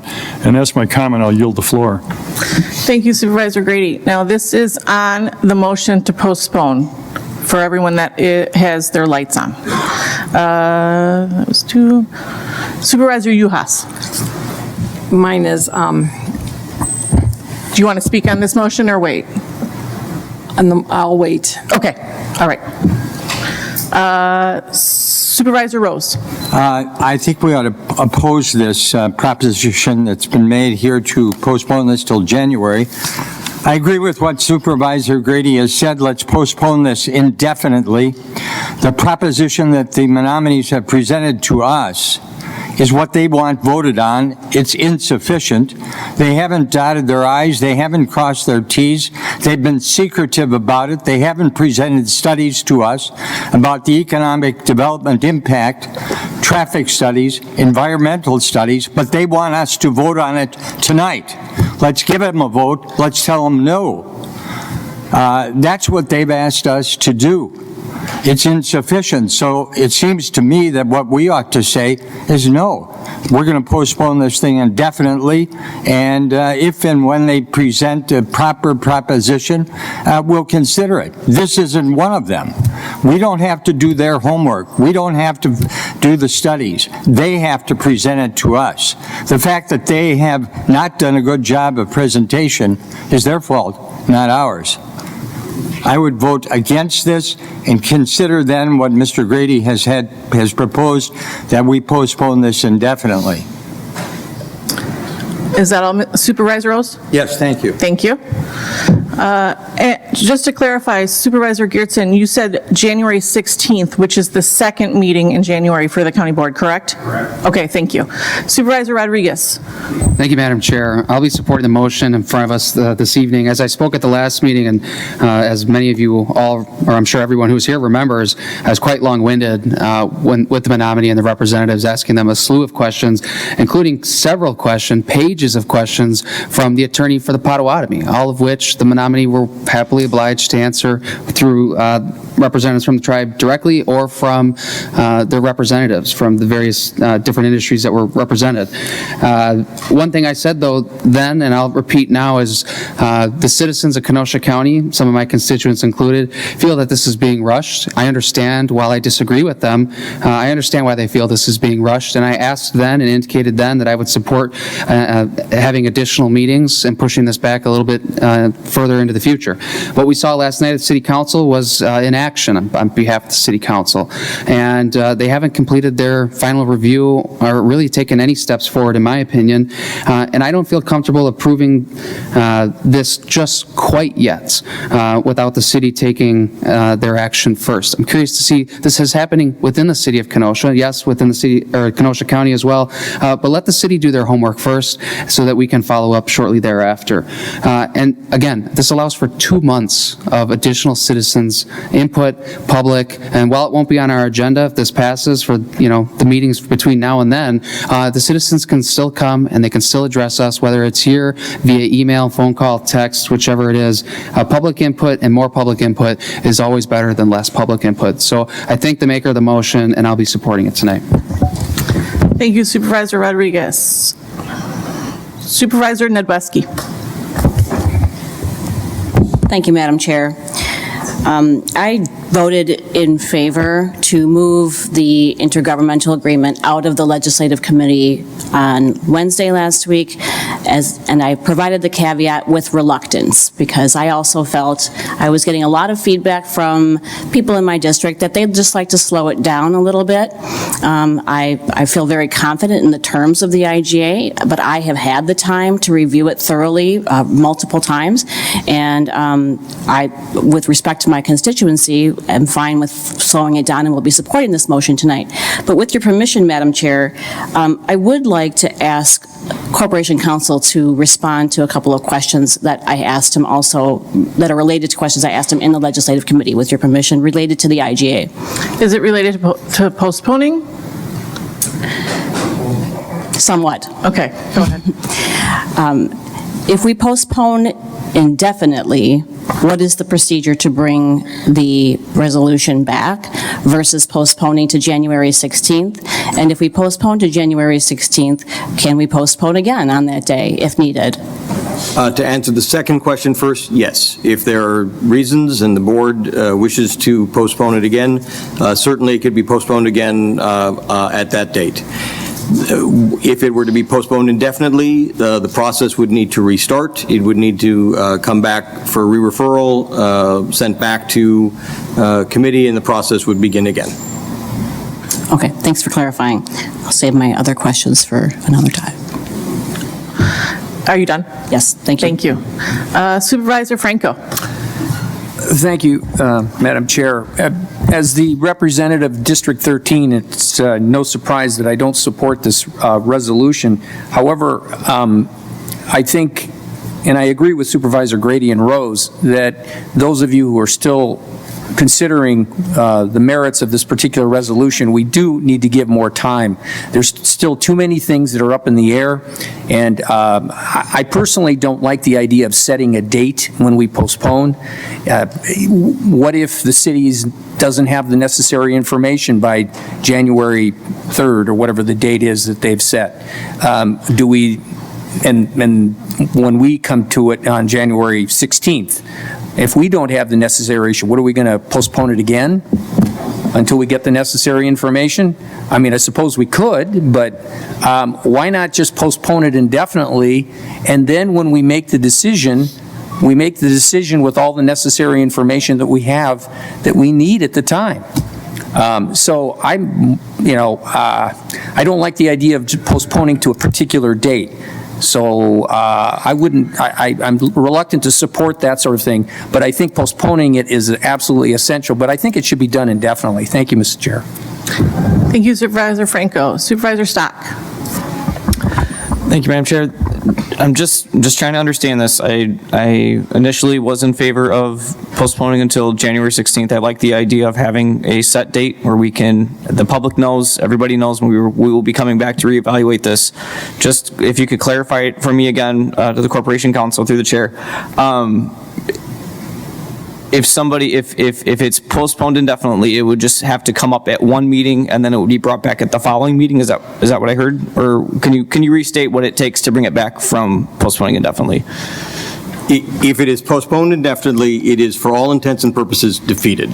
The matter would have to be brought back. It would start again as a communication to the board, a referral to committee. The committee process would go on again as it did before. We'd be starting essentially from square one, at least procedurally. Okay, I misunderstood. So what would the motion be that would allow it to be brought back at a later date? If we don't set a date certain, is there an in-between where we could have it just sitting like laying on the table and at, and at the first meeting in January, a supervisor makes a motion to bring it up at the following meeting. Is that a motion? Again, it's not really a proper use of the motion to table. That's not really how the motion to table is supposed to work. You're supposed to either be postponing it to a date certain or postponing it indefinitely, which again is essentially voting to kill it without taking a vote. Okay, thank you. Just given the concerns that I've heard from other supervisors, I would support postponing this until the date certain, giving the board time to reevaluate this and come back and on January 16th, if we're ready to make a decision, yes or no, or we need to table it, we can do it then. And I think it's, transparent to the public that they can see what's coming. I also, another reason I would like to postpone it is there's a lot of questions I still have. There's a lot of information that is still to come. Personally, I've been getting mixed information about whether or not we are able to hold a referendum on this issue. I do believe there is language in state statute that would allow us to do it. I was reading through the sections today, and I would like to explore that, and that this would give us time to see if it is possible to put this to a referendum, because that would allow us as supervisors to. I have a point of order. Referendum is not germane to postponing the resolution tonight. There you go. I can understand. It's not, referendum is not germane. Continue on. Okay. That's all. Thank you. Thank you, Supervisor Stock. Supervisor Thomas. Yeah, thank you, Madam Chair. I have a question. We only have 2 more meetings before January 16th. And if there's some additional information that changes the dynamics of the current IGA and our negotiating team, who that would consist of at that time, they work with the Menominee Nation to adjust that IGA. Does that have to go back to committee with a new resolution to be approved and then brought back to the board with the recommendation up or down from that committee, whether it's a legislative or a finance, like this previous one? So if anyone is able to answer that, maybe through corporate counsel or someone else. That's a question I don't know, but it's a question I have based on the limited number of board meetings and when we will be in possession of the additional information. I can't verify, but I had heard previously through a citizen's comment that there were numerous changes to the city's IGA. So I just want to know what that process would be like if the IGA is renegotiated in some format that's different than what we see today. Corp Counsel? If I'm understanding your question correctly, Supervisor, I am not anticipating that there's going to be changes of any significance to the language of the IGA. My understanding is that the questions that have been posed primarily relate to documentation that people feel they don't have, either documents that are a part of the IGA as exhibits, or documentation that would be supporting for the purposes of the application. Specifically, the things that have been talked about are an environmental impact study, a traffic study, and an economic impact study, an environmental assessment, and a traffic study. I know, strike that. I have been advised that the traffic study is expected prior to the meeting that the city is planning on having at the beginning of January. The last time that I spoke, I also was under the impression that the economic impact study was close to being finalized as well. As far as documentation goes, certainly anything that we receive, we would share with the board so that people have that information and know what it is. The reference that has been made repeatedly by Attorney McTurnan relates to the changes to the ordinances.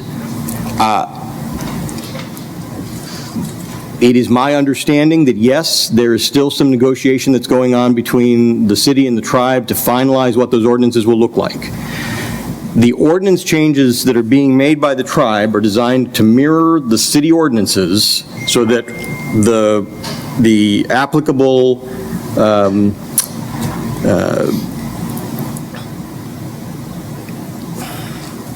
regulations on the tribal land or the trust land would mirror as much as practicable and possible the city ordinances, since it will be land within the city. It just will be sovereign, quote unquote. But they're trying to mirror the language of the city ordinances as much as possible. As of last week, they were still working with the city on some of those because the city had said, oh, we've made a whole bunch of changes to the underlying ordinances from the last time we did this process, so these are the changes that need to be made in order to make sure that those are mirroring. So those are the changes that are being referred to, not changes to the underlying language of the IGA as far as I'm aware. If there were changes to the language of the IGA, again, my argument would be that the resolution is approving the IGA. So certainly we would advise everyone, and if people were concerned about some kind of changes that were made to the underlying IGA, that would certainly be a point of discussion, but I don't think it would have to go back to committee unless this body decided that was going to happen. And again, I cannot stress this strongly enough, I do not believe that there are going to be substantive changes to the underlying language of the IGA itself. The things that are still being discussed are exhibits and corollary information, but not changes, as far as I'm aware, to the language of the IGA.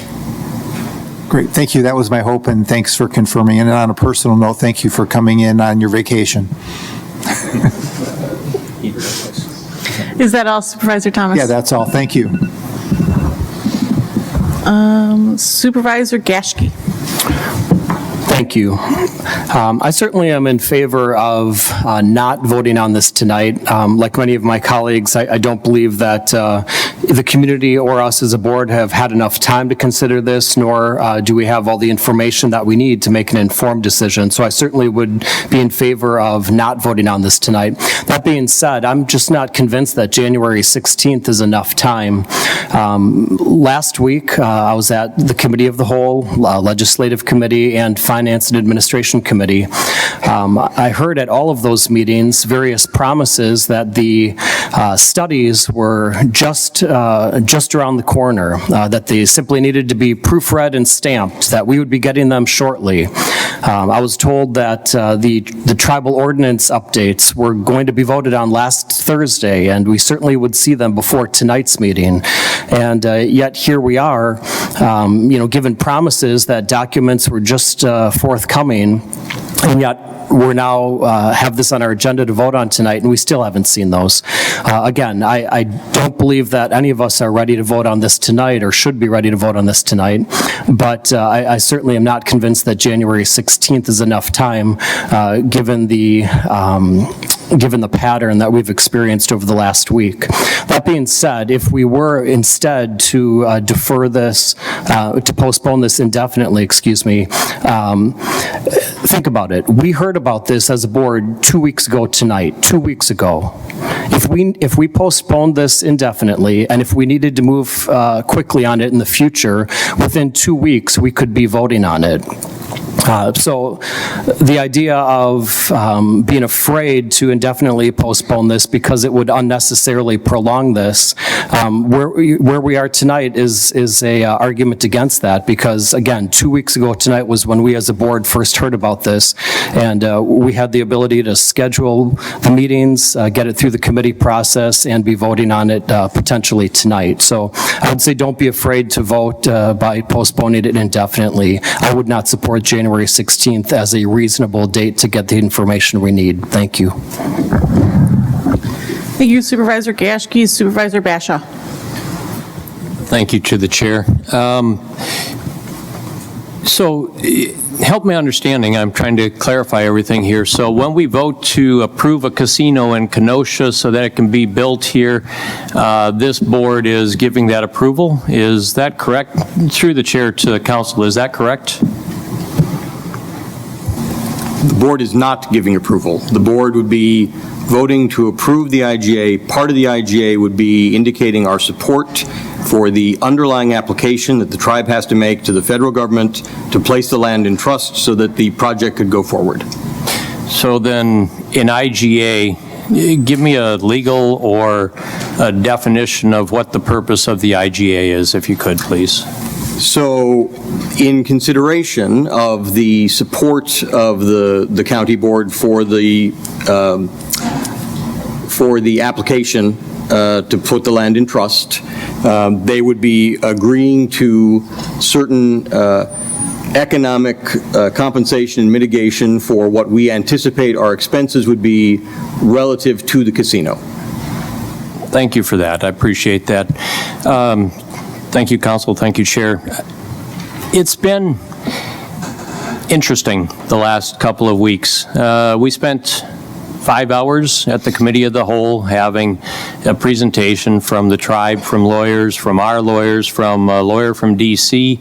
We've received packets of information. We have a lot of detail in front of us. We also understand that this is not the first time that the county has gone down the path of developing an IGA with a tribe, with a casino organization. So there's some competence already developed inside the county for that.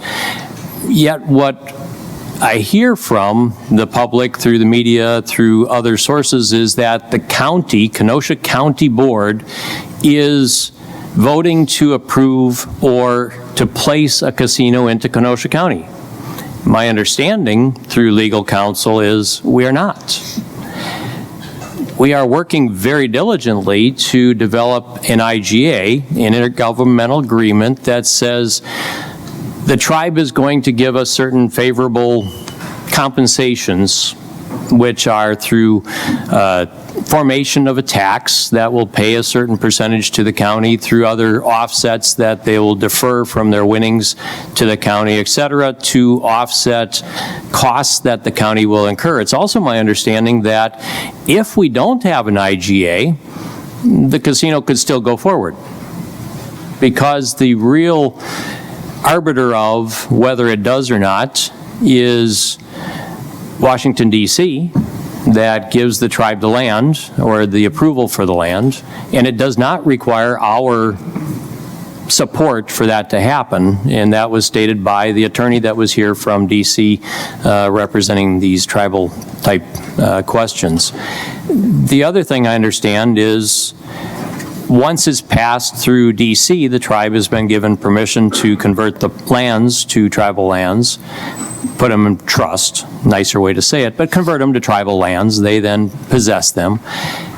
It goes to the governor of the state of Wisconsin, and the governor of the state of Wisconsin is then the arbiter of, does a Kenosha casino happen or does it not? He's the person that makes that decision. What the county is tasked with, and what we as a board are tasked with, is a fiduciary trust, a responsibility to the citizens of Kenosha County. If a casino is placed here, it will come with costs. The tribe has said it in the presentation that they gave. We've heard it from everybody that spoke against it tonight and for it. There are costs associated with having this type of a venue in Kenosha County. It's our responsibility, a fiduciary trust, our responsibility to the citizens of the county to do everything we can to protect their interests. Their interests through this agreement equal $83 million of interest. $83 million over a period of time that are substantive, and even if we do not have an IGA, we will incur, is my understanding, if the governor authorizes a casino to be placed here. Is anything incorrect in that? Through the chair to the attorney? Or corp counsel, I'll give you that, Joe. That is, generally speaking, an accurate statement. It is my understanding that there may be some obligation on the part of the tribe to mitigate certain economic costs. However, it would not necessarily be on the terms that are currently being negotiated and considered. Okay, so I'll fall back on my experience in business. I've negotiated multi-million-dollar agreements just with schools for participation from our corporation. So when you're negotiating now, when there's a need, they have a need. They want our support for the submission. They want our support so that they can gain community interest, and hopefully community support is their objective. Right now, I'll call it the honeymoon period. They're going to negotiate favorably toward us at this point. if they do gain the approval from the Indian Commission in DC, and then the governor gives approval, they have no motivation to negotiate favorably with us. So an IGA is a preemptive opportunity to define what the terms and conditions may look like if a casino is approved by the governor and going to be built in the county. We don't have authority as the county board to stop the casino if that were to happen. I've talked to a few people in the last 2 weeks, and I've admonished the same thing. Reach out to the governor. I have no idea what the governor's thinking on this. Hopefully he would give us some leading on where his head's at so we know what may happen. But that's ultimately where the seat of authority lies. Now, another thing I'll say is all positions are right. Gambling is a vice. I haven't lost $1 in a casino. I'm 60 years old, almost 60. My wife keeps telling me you have a couple months yet. She's aged me beyond that. It's her fault. I have not lost $1 in a casino. But I've been in a lot of them. Red Rocks out in Nevada is a beautiful casino, beautiful venue, awesome hotel as well. I asked the question of the team when they were here, how many rooms? What was it, 140 rooms? Zach Rodriguez, you corrected me that night. Is $140, was it? Approximately. That's not a lot of rooms. In my sales organization that I was with, I'm not with them right now, I'm building a new company, new direction in life, but that organization would take over 300 rooms in order to have a meeting. So that is not a big venue. It's a very, very small venue. So everybody's got a dog in the hunt here, so to speak, in that everybody's right.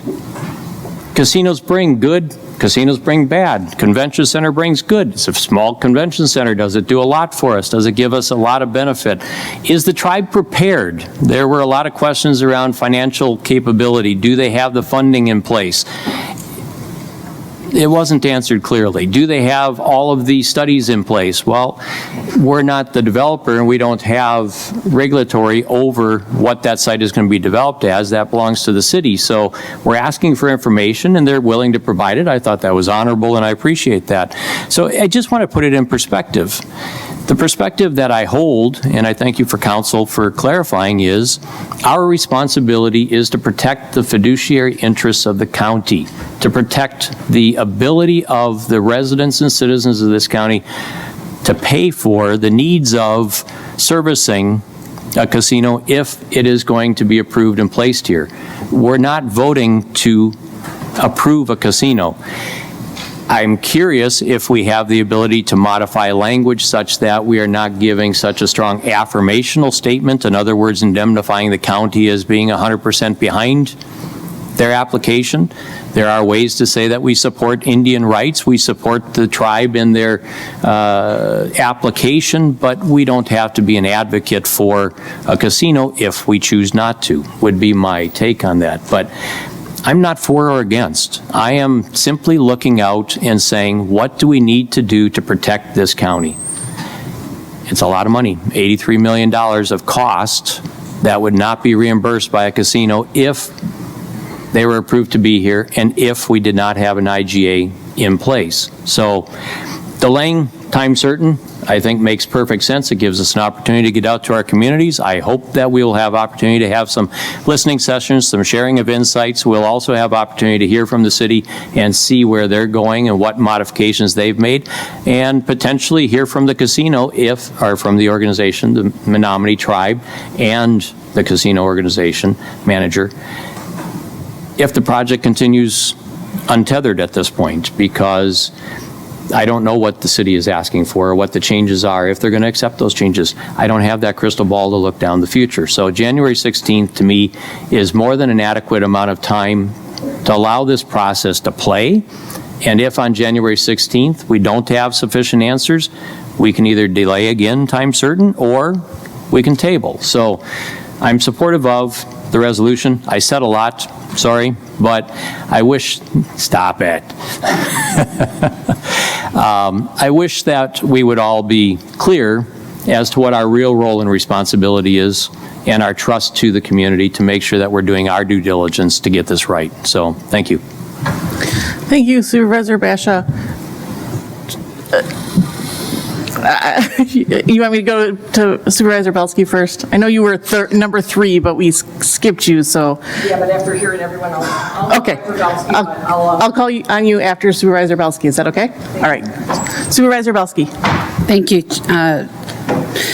Chair. On November 17th, Friday, November 17th, I did a little research and I found the Federal Office of Indian Gaming, and I sent an email to Director Paula Hart of Indian Affairs, BIA.gov. Dear Ms. Hart, as you are aware, the Menominee Indian Tribe of Wisconsin has filed an application on May 2nd, 2023 with the BIA to take land located in Kenosha, Wisconsin into trust and receive approval from the BIA to engage gaming activities on the Kenosha parcel. You're okay. Sorry, the mouse clicked you off. Okay. The county board was made aware of 2 separate IGAs, city and county, from the announcement of the City of Kenosha's Committee of the Whole meeting on November 7th. The Kenosha County Board Supervisors were not made aware prior to the city's announcement. We were provided the county's IGA via email on November 9th, 2023.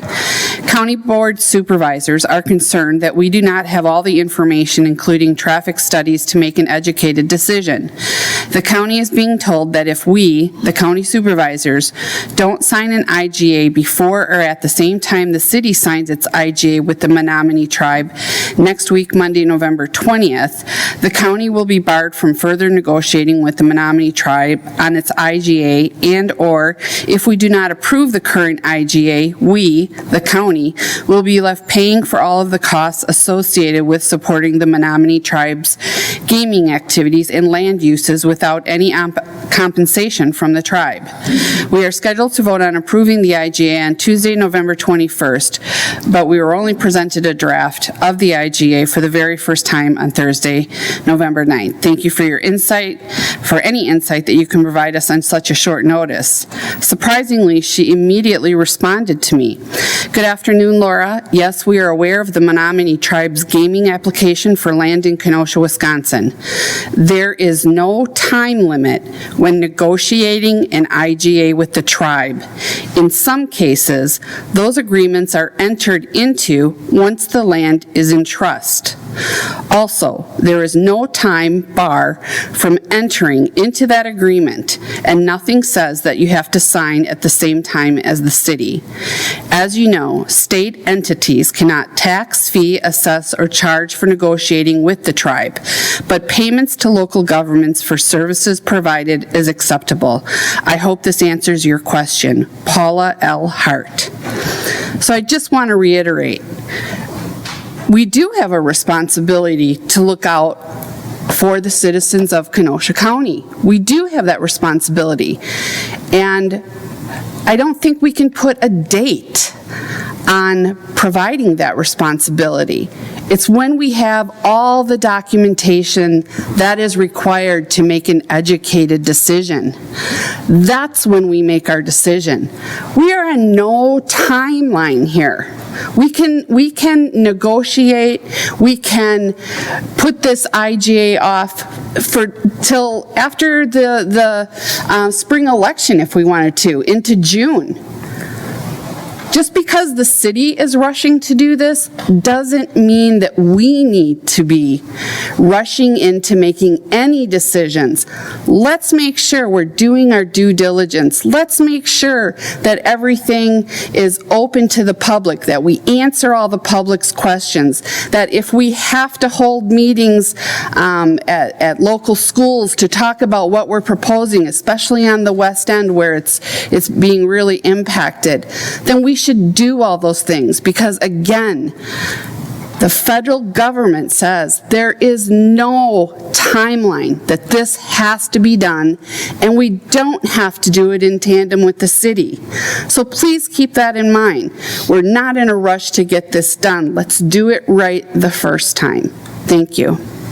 Thank you, Supervisor Belsky. Supervisor Uhas. Thank you, Madam Chair. Last Friday, November 17th, I actually met with the Village of Pleasant Prairie, their administrator. And prior that morning at 9 a.m., County Executive Kirkman met with the administrator, some of the trustees, and the police chief of Pleasant Prairie to get some information on how this IGA impacts the village of Pleasant Prairie. And I brought that up prior to our committee of the whole. Why hasn't Pleasant Prairie been talked to, or any other stakeholders in the community, about how this is going to directly affect them? My district is Pleasant Prairie.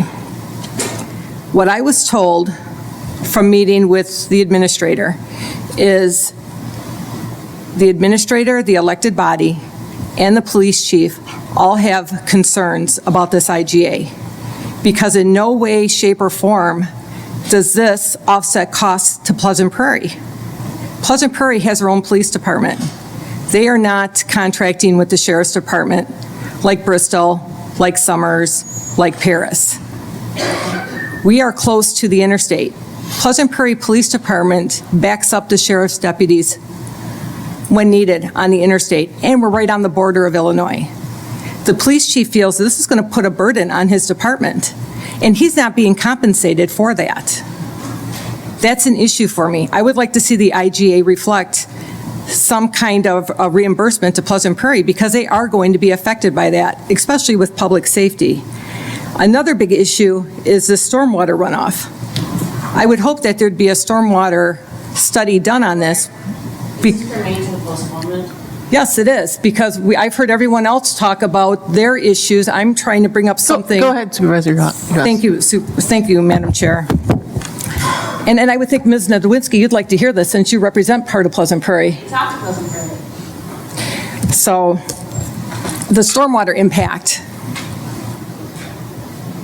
There is going to be a lot of water coming down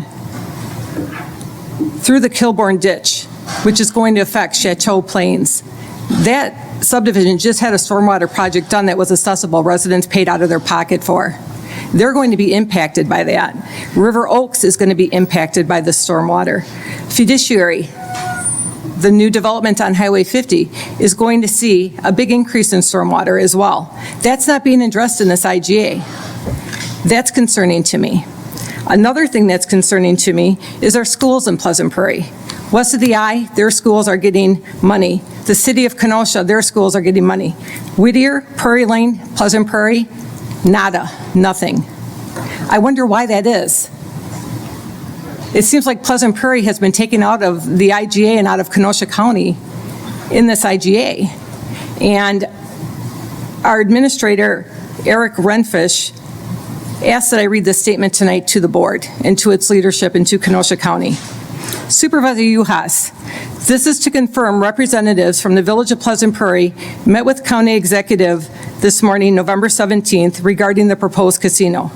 The village expressed our concerns regarding negative stormwater impacts to our residents along Kilbourne Ditch, negative impacts to our law enforcement efforts and agencies, inadequate funding for our schools, and the long-term funding of village, city, and county services, and full collection of property and sales taxes. Additional concerns were expressed regarding our economic development efforts along the interstate. It was stated that the net social and economic costs outweigh any benefits gained by Pleasant Prairie. Sincerely, Eric. So I wanted to share that with everyone. We talk about fiduciary trust. We talk about protecting the interests of citizens. These are the concerns that have been brought forth to me by the citizens of Pleasant Prairie. So I would like to see these addressed in the IGA, which is why I will not support a deferment until January 16th, because I think it's going to take a lot longer than a month and a half to have these addressed. Thank you, Madam Chair. Thank you. Supervisor Kubicki. Thank you, Madam Chair. Information is power, and right now I have too many questions and not enough information to make an informed decision. So I will not support deferral to January 16th, but I'd rather support tabling this item till we get all our questions answered properly and thoroughly. Thank you, Madam Chair. Thank you, Supervisor Kubicki. Are there any other supervisors? Okay, let me clear the board. One sec. Clear. Okay. Oh, Grady, you want to speak again? Okay. You mean, Mike Live? Yeah, here we go. Yes. So just to take a look at some of the nuts and bolts, I take a note of what was made in terms of our responsibility and the IGA. And from a very, very basic standpoint, if you look at just the kernel that's there, yes, that's all we're really required to do is to approve the IGA so the land can go into tribal trust. That is the building block. But what goes on top of that is how the city executes it. And that is where the details really need to come forward. So although we're not actively involved in negotiations as the city will be, we would like to see what their finished intent and design is going to be. So for example, will the city come forward and mandate and say, okay, if you build this, we're not going to have just a casino.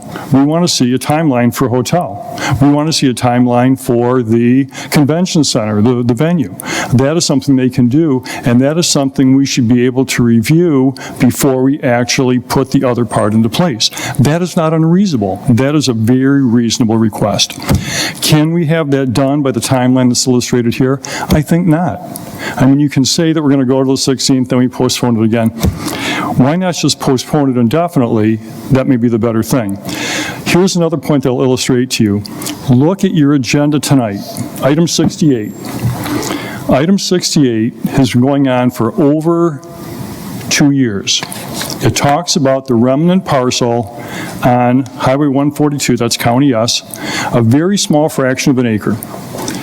And it took the government, our county, authorization to first of all say, this is a remnant parcel.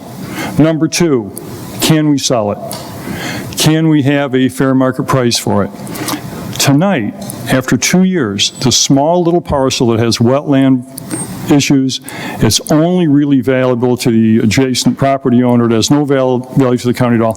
We're finally going to vote upon this.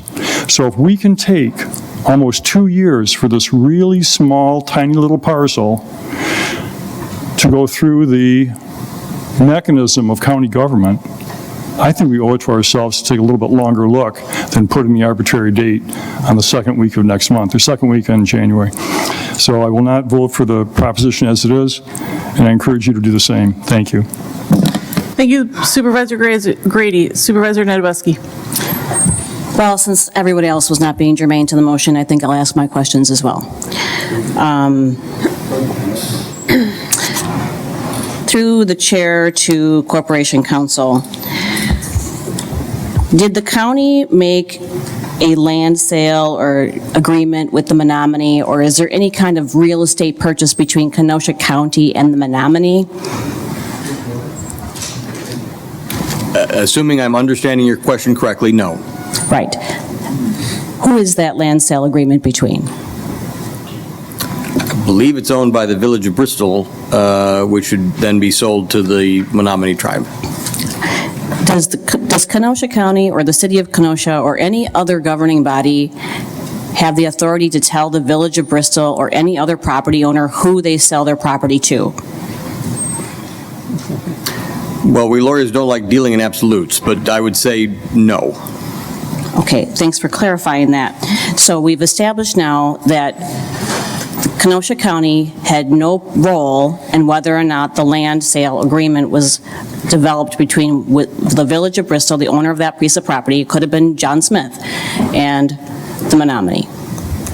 So could you reiterate, or could you just confirm what Supervisor Bashaw said, that the county board's role, the county's role in this is simply approving the intergovernmental agreement as a ways to protect and ensure that we are made whole if the governor and the Federal Bureau of Indian Affairs makes the decision that is out of our control to put a casino here? Can you confirm that that's our role? Yes. Thank you, because I think there's a lot of people who have gotten the wrong message that we somehow, as a county board and as county government, have any say in who gets to buy the land and who gets to put what on it.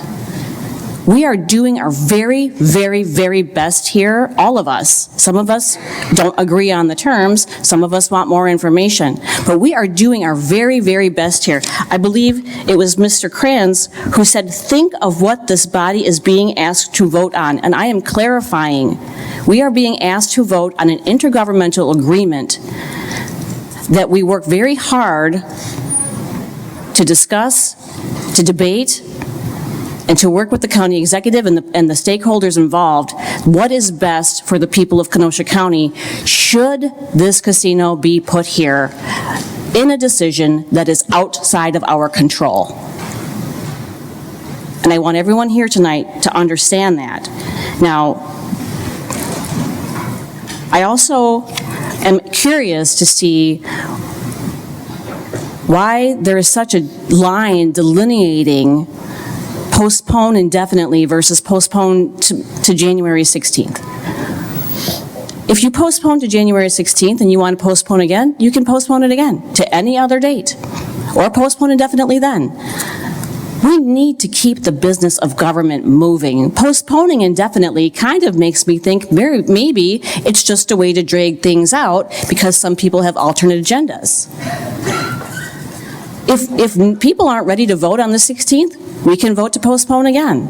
It's interesting to see the line being drawn between who supporting to the date of the 16th and who supports postponing indefinitely.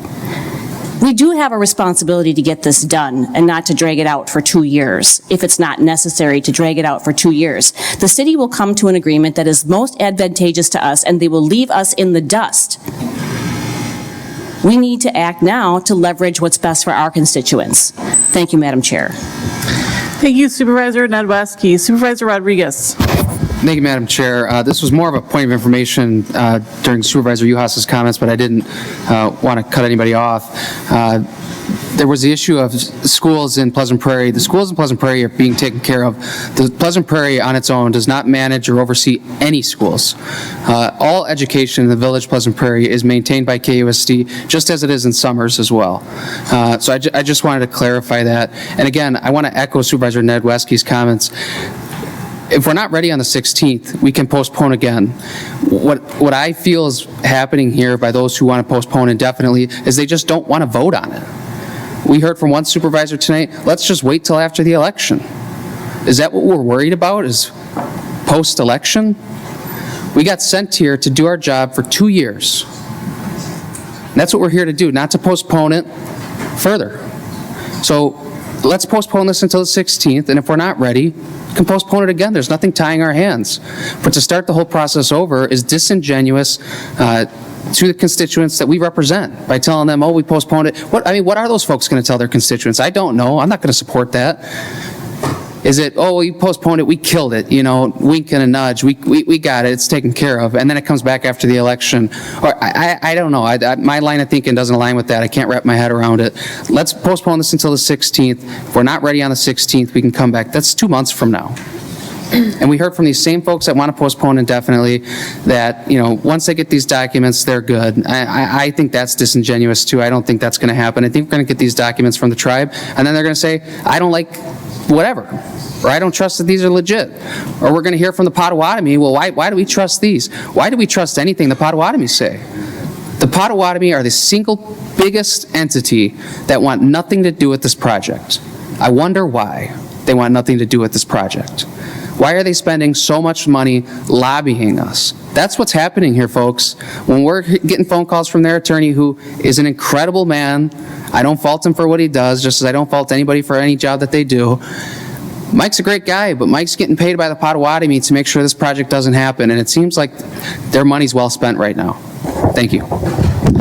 Thank you, Supervisor Rodriguez. Are there any other supervisors that are wanting to speak? Okay, seeing none, the motion, obviously it's a roll call. The motion on the table is to postpone this until January 16th. Any questions? No? Okay.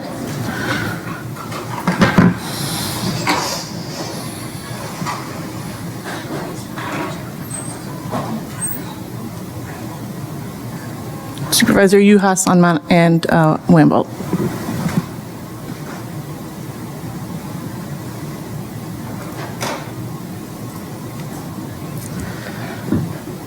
I don't have numbers, I have percentages, which doesn't help, but the yes votes are 65%, which it needed 50%, so motion passes. Are there numbers up there that I can't see, or? Nope. Okay. What are the numbers? 1, 2, 3, 4, 5, 6, 7 noes, and must be 13 yeses. Things are acting weird. All right. Do we want to take a recess or just plow through? Okay, plow through. Okay, some people need recesses, some do not. Yes, we still have supervisors' comments, so. And so we are supervisor reports. F, Supervisor Nordigan. Thank you, Chair.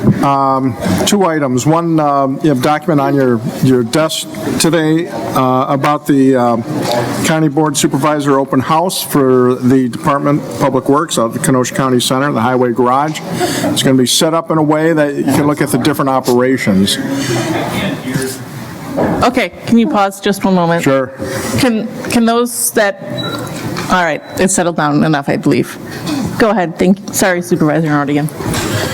The Department of Public Works Highways is having an open house for the County Board Supervisors on Thursday, November 30th. You have a paper on it on your desk. It is a opportunity to see all the different parts of the Division of Highways. So if you've not been on a tour before or anything like that, or if it's been a while, stop on down between 6 and 8 a.m. on Thursday morning.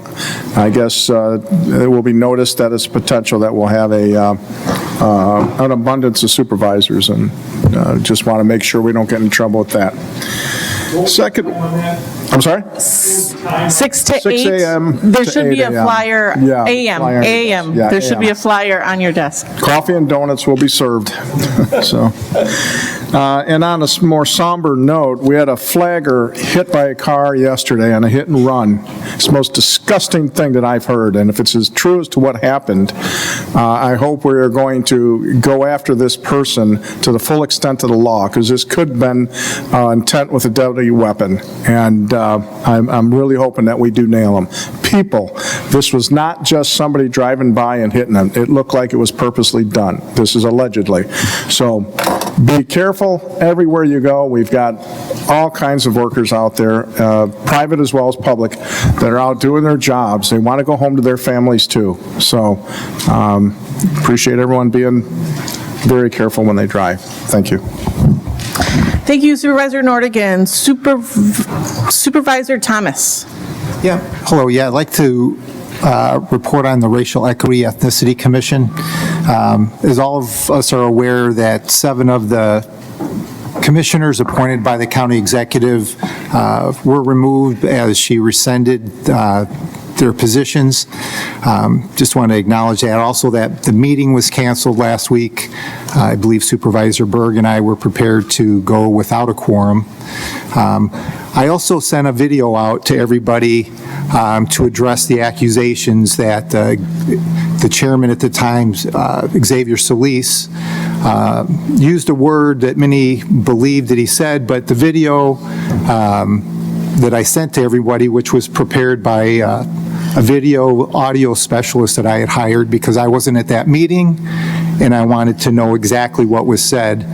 And he verified that the word that he was accused of saying, and many believed, and many shared publicly, was not accurate at all. I hope all the citizens and others that may have reshared that video or believed what they said or shared something to that effect can apologize to Xavier Solis in the same manner in which they accused him of something that was incorrect. Also at the meeting on the agenda, I was going to present that video with the Racial Equity Ethnicity Commission because I was anticipating a lot of citizens' comments addressing it in a way, and I wanted to clarify that, and it was on the agenda before citizens' comments, so we never had a chance to do that. That's what prompted me to send it everybody here everyone on the commission, and the journalistic entities within the county.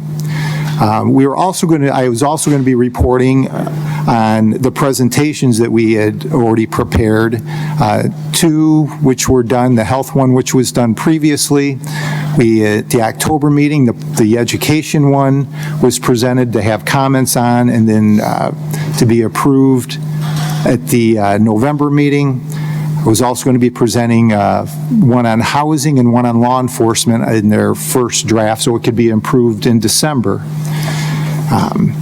It was Chairman Nudo's decision that we submit all those reports at the same time to the executive committee and not submit those one at a time as they were being done. With that being said, it took on the appearance to the public that things were not getting done, which was completely inaccurate. But things were getting done. Subcommittees were meeting as they hadn't ever met before. Other things were getting done.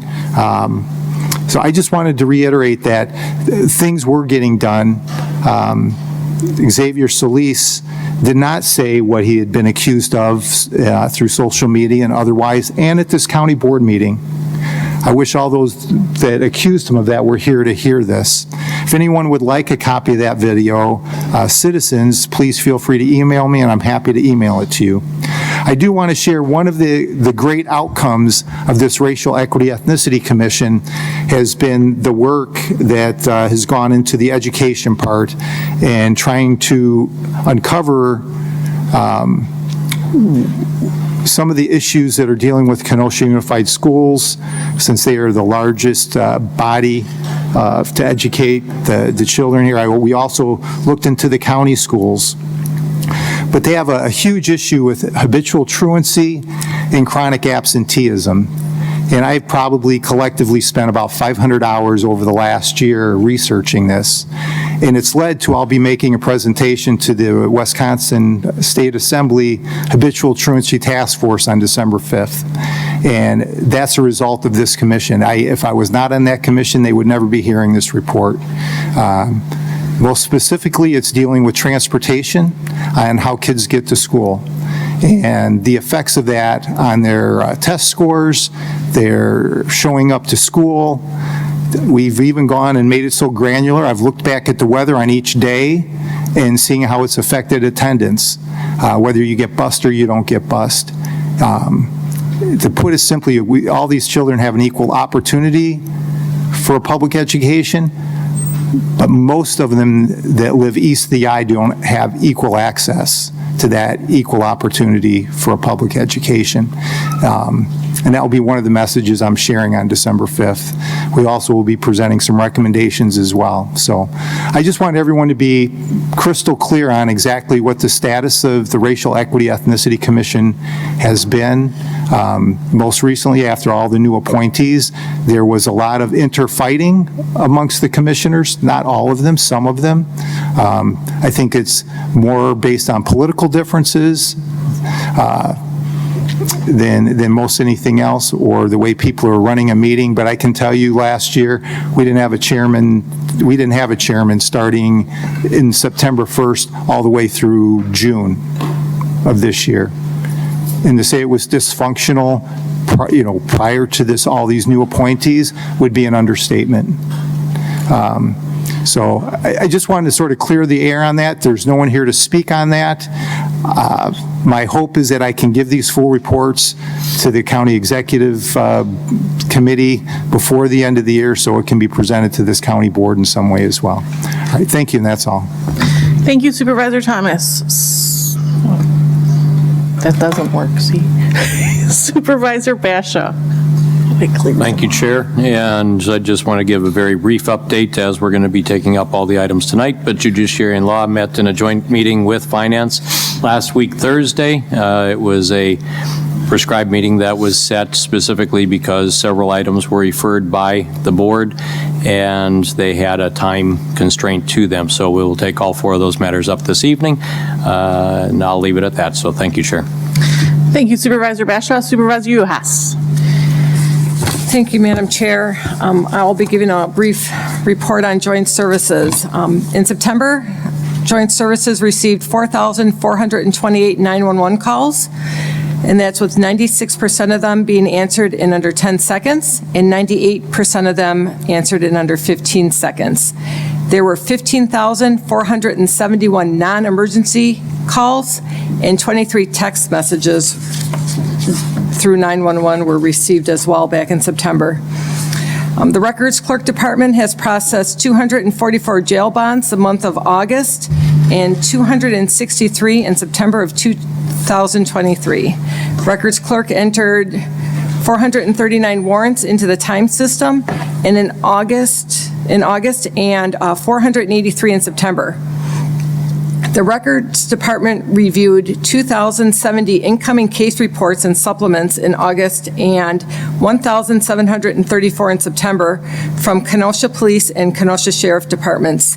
Case review is an integral part of submitting complete and accurate statistical information to the State of Wisconsin Department of Justice for uniform crime reporting. In August, record staff has taken 29 complaints and written reports while serving citizens at the front counter. In September, staff has taken 31 complaints at the front counter. They have also entered and written 73 repossession reports in August and 65 repossession reports in September. In addition, record staff has booked 19 juveniles after hours in the month of August and September. Regarding our fleet maintenance, there were 330 repairs and maintenance items done during the month of September. There was also 24 brake rotors requiring replacement or resurfacing. 12 of those rotors were within tolerances and were machined instead of or replaced. The cost of new rotors purchased for replacement during this period was $1,143.52. The ability to machine rotor during this period saved $1,282. Since the brake lathe was put into service on March 15, 2023, there has been an approximate cost savings of $7,546.63. And I'm sure many of you remember this was in the budget last year, so the cost savings is paying off greatly. So Joint Services does appreciate the county board's support with that piece of equipment. Our ID technicians continue to receive, process, and disseminate full media digital requests. In the month of September, ID technicians took in 1,679 items, disposed of 517 items, handled an additional 227 items, tracked as evidence. They also transported 27 items to the crime lab, processed 56 pieces of found property, made 56 collection appointments, completed 21 ink fingerprint cards, completed 31 bookings, reviewed and submitted charges for 615 total bookings to the Wisconsin Department of Justice, and also completed 316 digital media requests just for the month of September. Thank you. Thank you, Supervisor Uhas. Any other supervisor reports? Seeing none, supervisor reports are closed. New business. Resolution 67 from Supervisor Geertsen and the Legislative Committee, a resolution in support of the Village of Summers' request for a modification of the boundaries of the United States Postal Service zip code designation through the request for zip code and boundary review process. This passed unanimously at committee with Supervisor Poole excused. Supervisor Geertsen. Move approval. Okay, I have a motion to, are you seconding it or you have a question? Okay, I have a motion by Supervisor Geertsen and a second by Supervisor Grady. Supervisor Geertsen. Thank you to the chair, and I'll make some comments here. The Village of Summers brought this matter to me and wanted our help and support on this. I huddled with Supervisor Bashaw, so I want to say thank you to Supervisor Bashaw for co-sponsoring this with me. I moved to the Village of Summers in the 80s. Prior to that, I had some of my education at Parkside, so I've been kind of an adopted son of the Village of Summers. And when I would drive there when I was going to college, and then later when Sharon and I moved there, it was pretty quiet. There wasn't a lot of development. But the community did want to grow, did want to develop, so they took the steps to do that. It really was a grassroots effort. I served on several committees there. We had some really good people that helped us get incorporated, and then we proceeded to do a water deal. I served for 8 years as a village trustee. And was able to be part of the growth there. So we now are a growing community. We have our own TIF district, and we have a solid identity. But we still, in the eyes of the post office, don't have an identity. We have 13 zip codes. So the thing I want to say is I presented this to the legislative committee. They supported it. I want to say thank you to the legislative committee. And there were also some members on that committee that went through the same thing I went through, serving at the local level, so they know what we went through. And I sense some very much appreciated empathy from that committee, too, as they supported this resolution. So I just wanted to say that, but also through the chair, we could please invite the village administrator to just very briefly make some comments on this policy that we're considering. So Jason Peters, if that would be okay. Mr. Peters?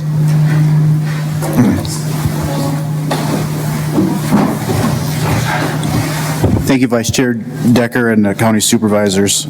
So I know normally in citizens' comments you would do your address. So for purposes of this, Jason Peters, Village and Town Administrator, 7511 12th Street, Kenosha, Wisconsin, 53144. For those of you who don't know, that's the Village and Town Hall. So even our Village Town Hall doesn't have Summers in our name.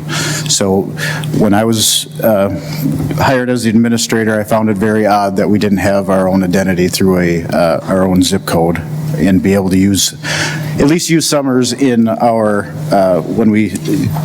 for our addresses. So to get through this process, you have to go through the boundary review process through the United States Post Office. So when we originally submitted this to the post office over a year ago, they're supposed to get back to you within 30 days.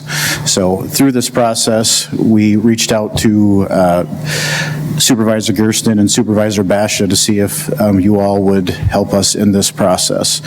So with the good news is that we finally heard back from the post office a week ago that they are now going to start reviewing our request from a year ago. But at the same time, we'll also let you all know that the Village of Summers has joined an advocacy group of cities and municipalities like us around the country to move forward with federal legislation. So with this resolution will help us with the post office and also through our advocacy group through our federal legislation. So I just ask for your support and I thank you for your time. Thank you very much. Supervisor Geertsen, anything more? No, I yield. Thank you very much. Okay. Anyone have any questions or comments? Seeing none, all those in favor say aye. Aye. All those opposed say nay. Motion passes unanimously.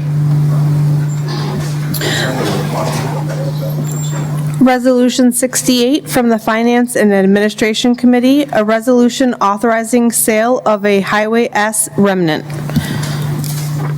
This passed unanimously at committee. Supervisor Rose? I would move the resolution. Okay, I have a motion by Supervisor Rose and a second by Supervisor Poole. Supervisor Rose. All right, thank you. There was some mention of this earlier this evening. This is a parcel of land that probably has no use except to the adjacent property owner that would add to his property and offered $20,000 for it.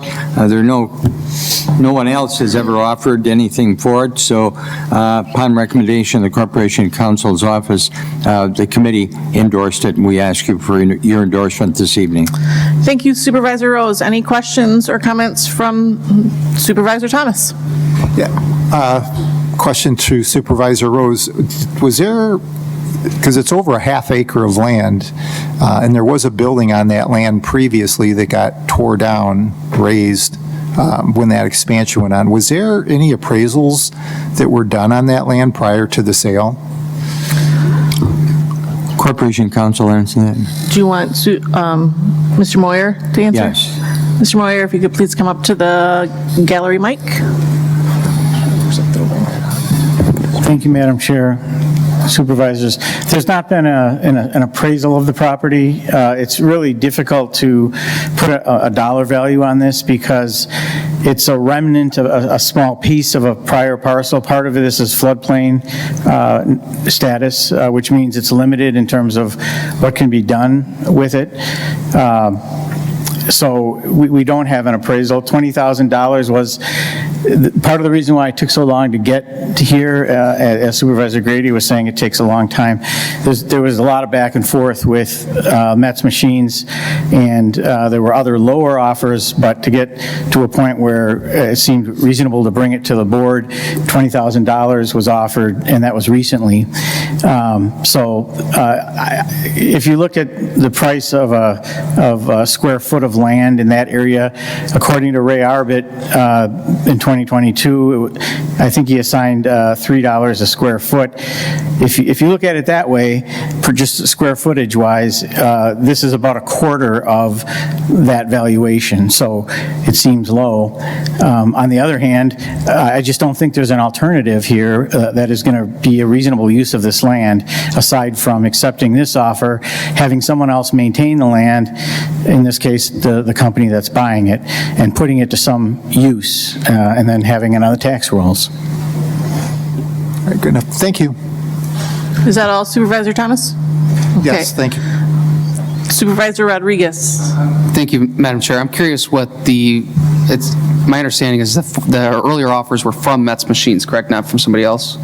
Right. What were those earlier offers? I think there was a $10,000 offer initially. I think it got bumped up to $15,000, and then within the last month or two, $20,000.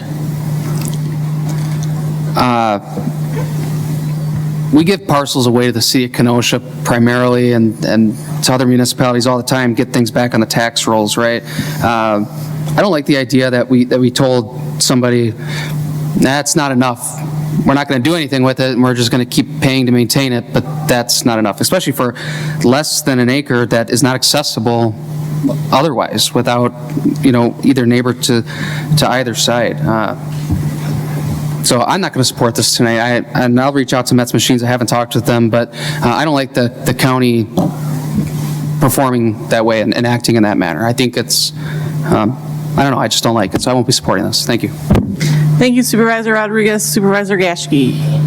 Thank you. Through the chair to Attorney Moyer, I believe in committee you said that in addition to the wetland portion making this land less valuable, less usable, you also mentioned that there were some setback issues as well, which also prevented some challenges for developing it. Is that correct? That's right. I mean, essentially, to develop this, it's currently zoned, I think, B5 or B2 or B5. It could be changed for Mets if they wanted to, for example, have parking on it, which would be an option. But there's setback rules which make the building envelope very small in terms of building something on this.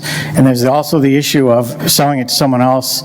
Access to Highway EA would be the way to make it a functional parcel. And it's so close to the intersection that that's not smart, according to planning and development. Thank you. Thank you, Supervisor Gashke. Any other questions or comments? Roll call. Seeing none, we have a roll call vote. All those in favor, or vote.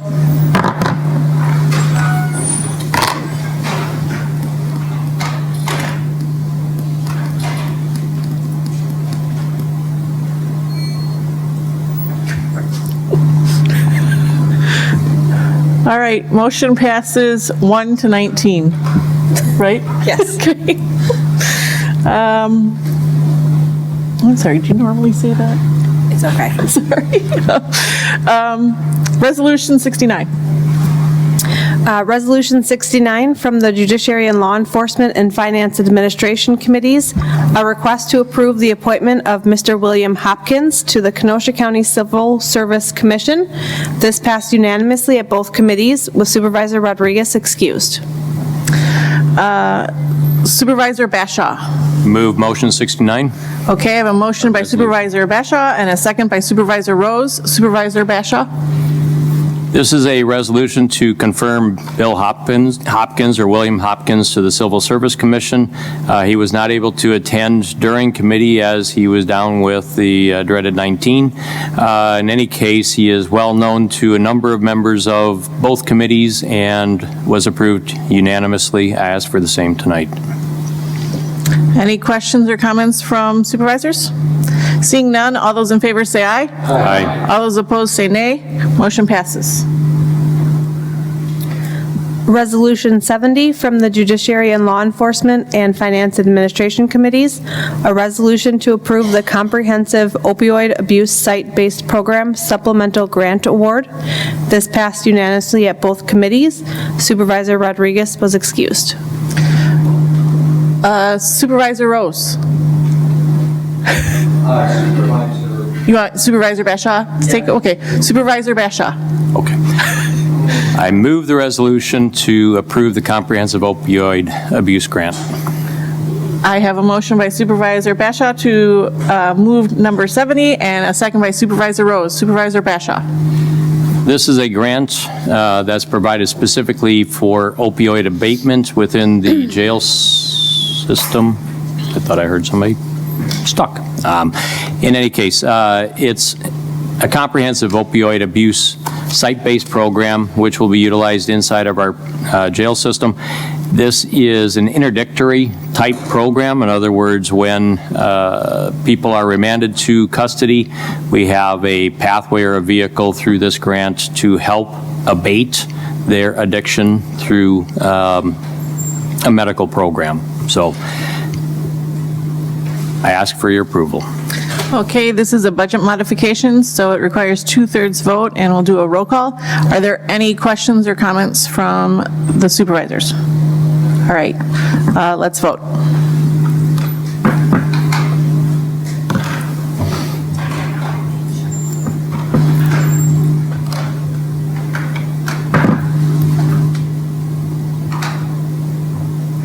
I did. How many times do I get to vote? I'm not in Illinois.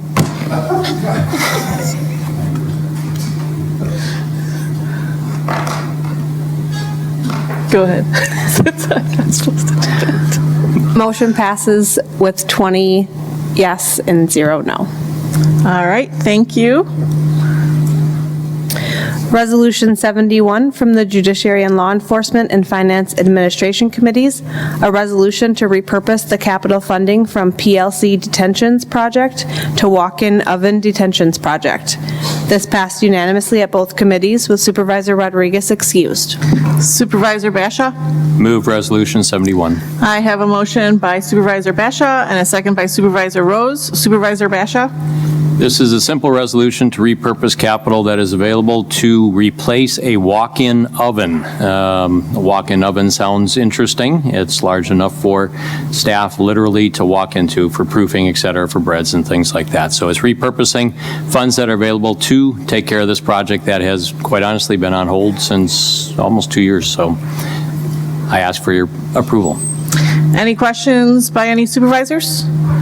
Okay, again, this is a budget modification, so it requires 2/3 vote, so we will do a roll call vote.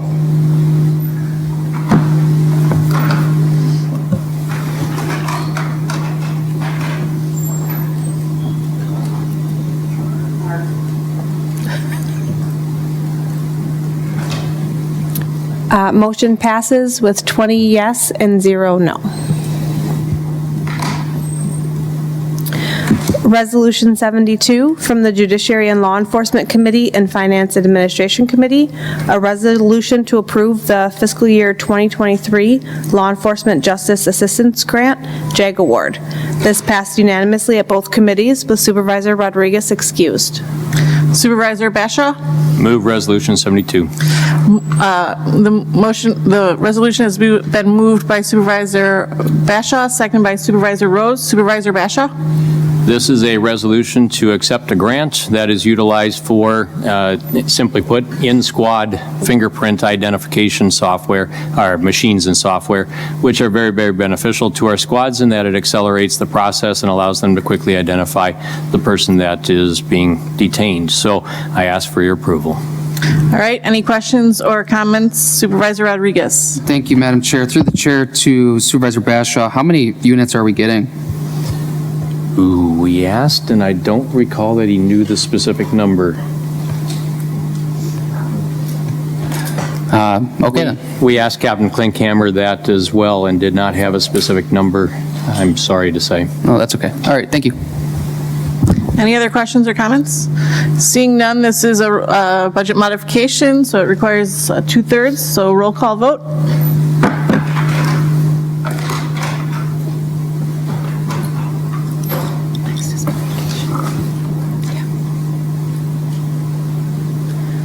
Motion passed unanimously, 20 yes, 0 no.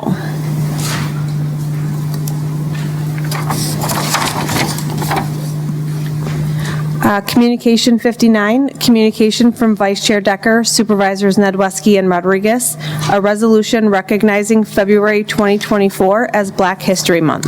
Refer to the Executive Committee. Communication 60, a communication from Judiciary and Law Enforcement Committee, a resolution to approve their probationary cabaret license for Wilmot Mountain, 11931 Fox River Road in Wilmot, Wisconsin, 53192, Town of Randall. Refer to the Judiciary and Law Committee. Communication 61, communication from Public Works Facilities, a resolution to grant a utility easement to We Energies for a transformer at Brookside Care Center. Refer to Public Works Committee. Communication 62, a communication from Andy M. Bueller regarding future items scheduled before the Planning, Development, and Extension Education Committee. Receive and file. Claim 13, Benito Barrios, a personal injury. Refer to Corporation Council. Approval of the November 7th, 2023 public, organizational, and annual meeting, and November 8th, 2023 regular meeting, and November 14th, 2023 Committee of the Whole meeting minutes by Supervisor Nordigan. Motion. Supervisor Nordigan. Motion to approve all meeting minutes. I have a motion and a second by Supervisor Rodriguez. Any questions or discussion? Seeing none, all those in favor say aye. Aye. Yep, Supervisor Uhas would like the floor. Thank you, Madam Chair. I would like the record to reflect that when the motion was made to move up Resolution 73, I meant to hit no.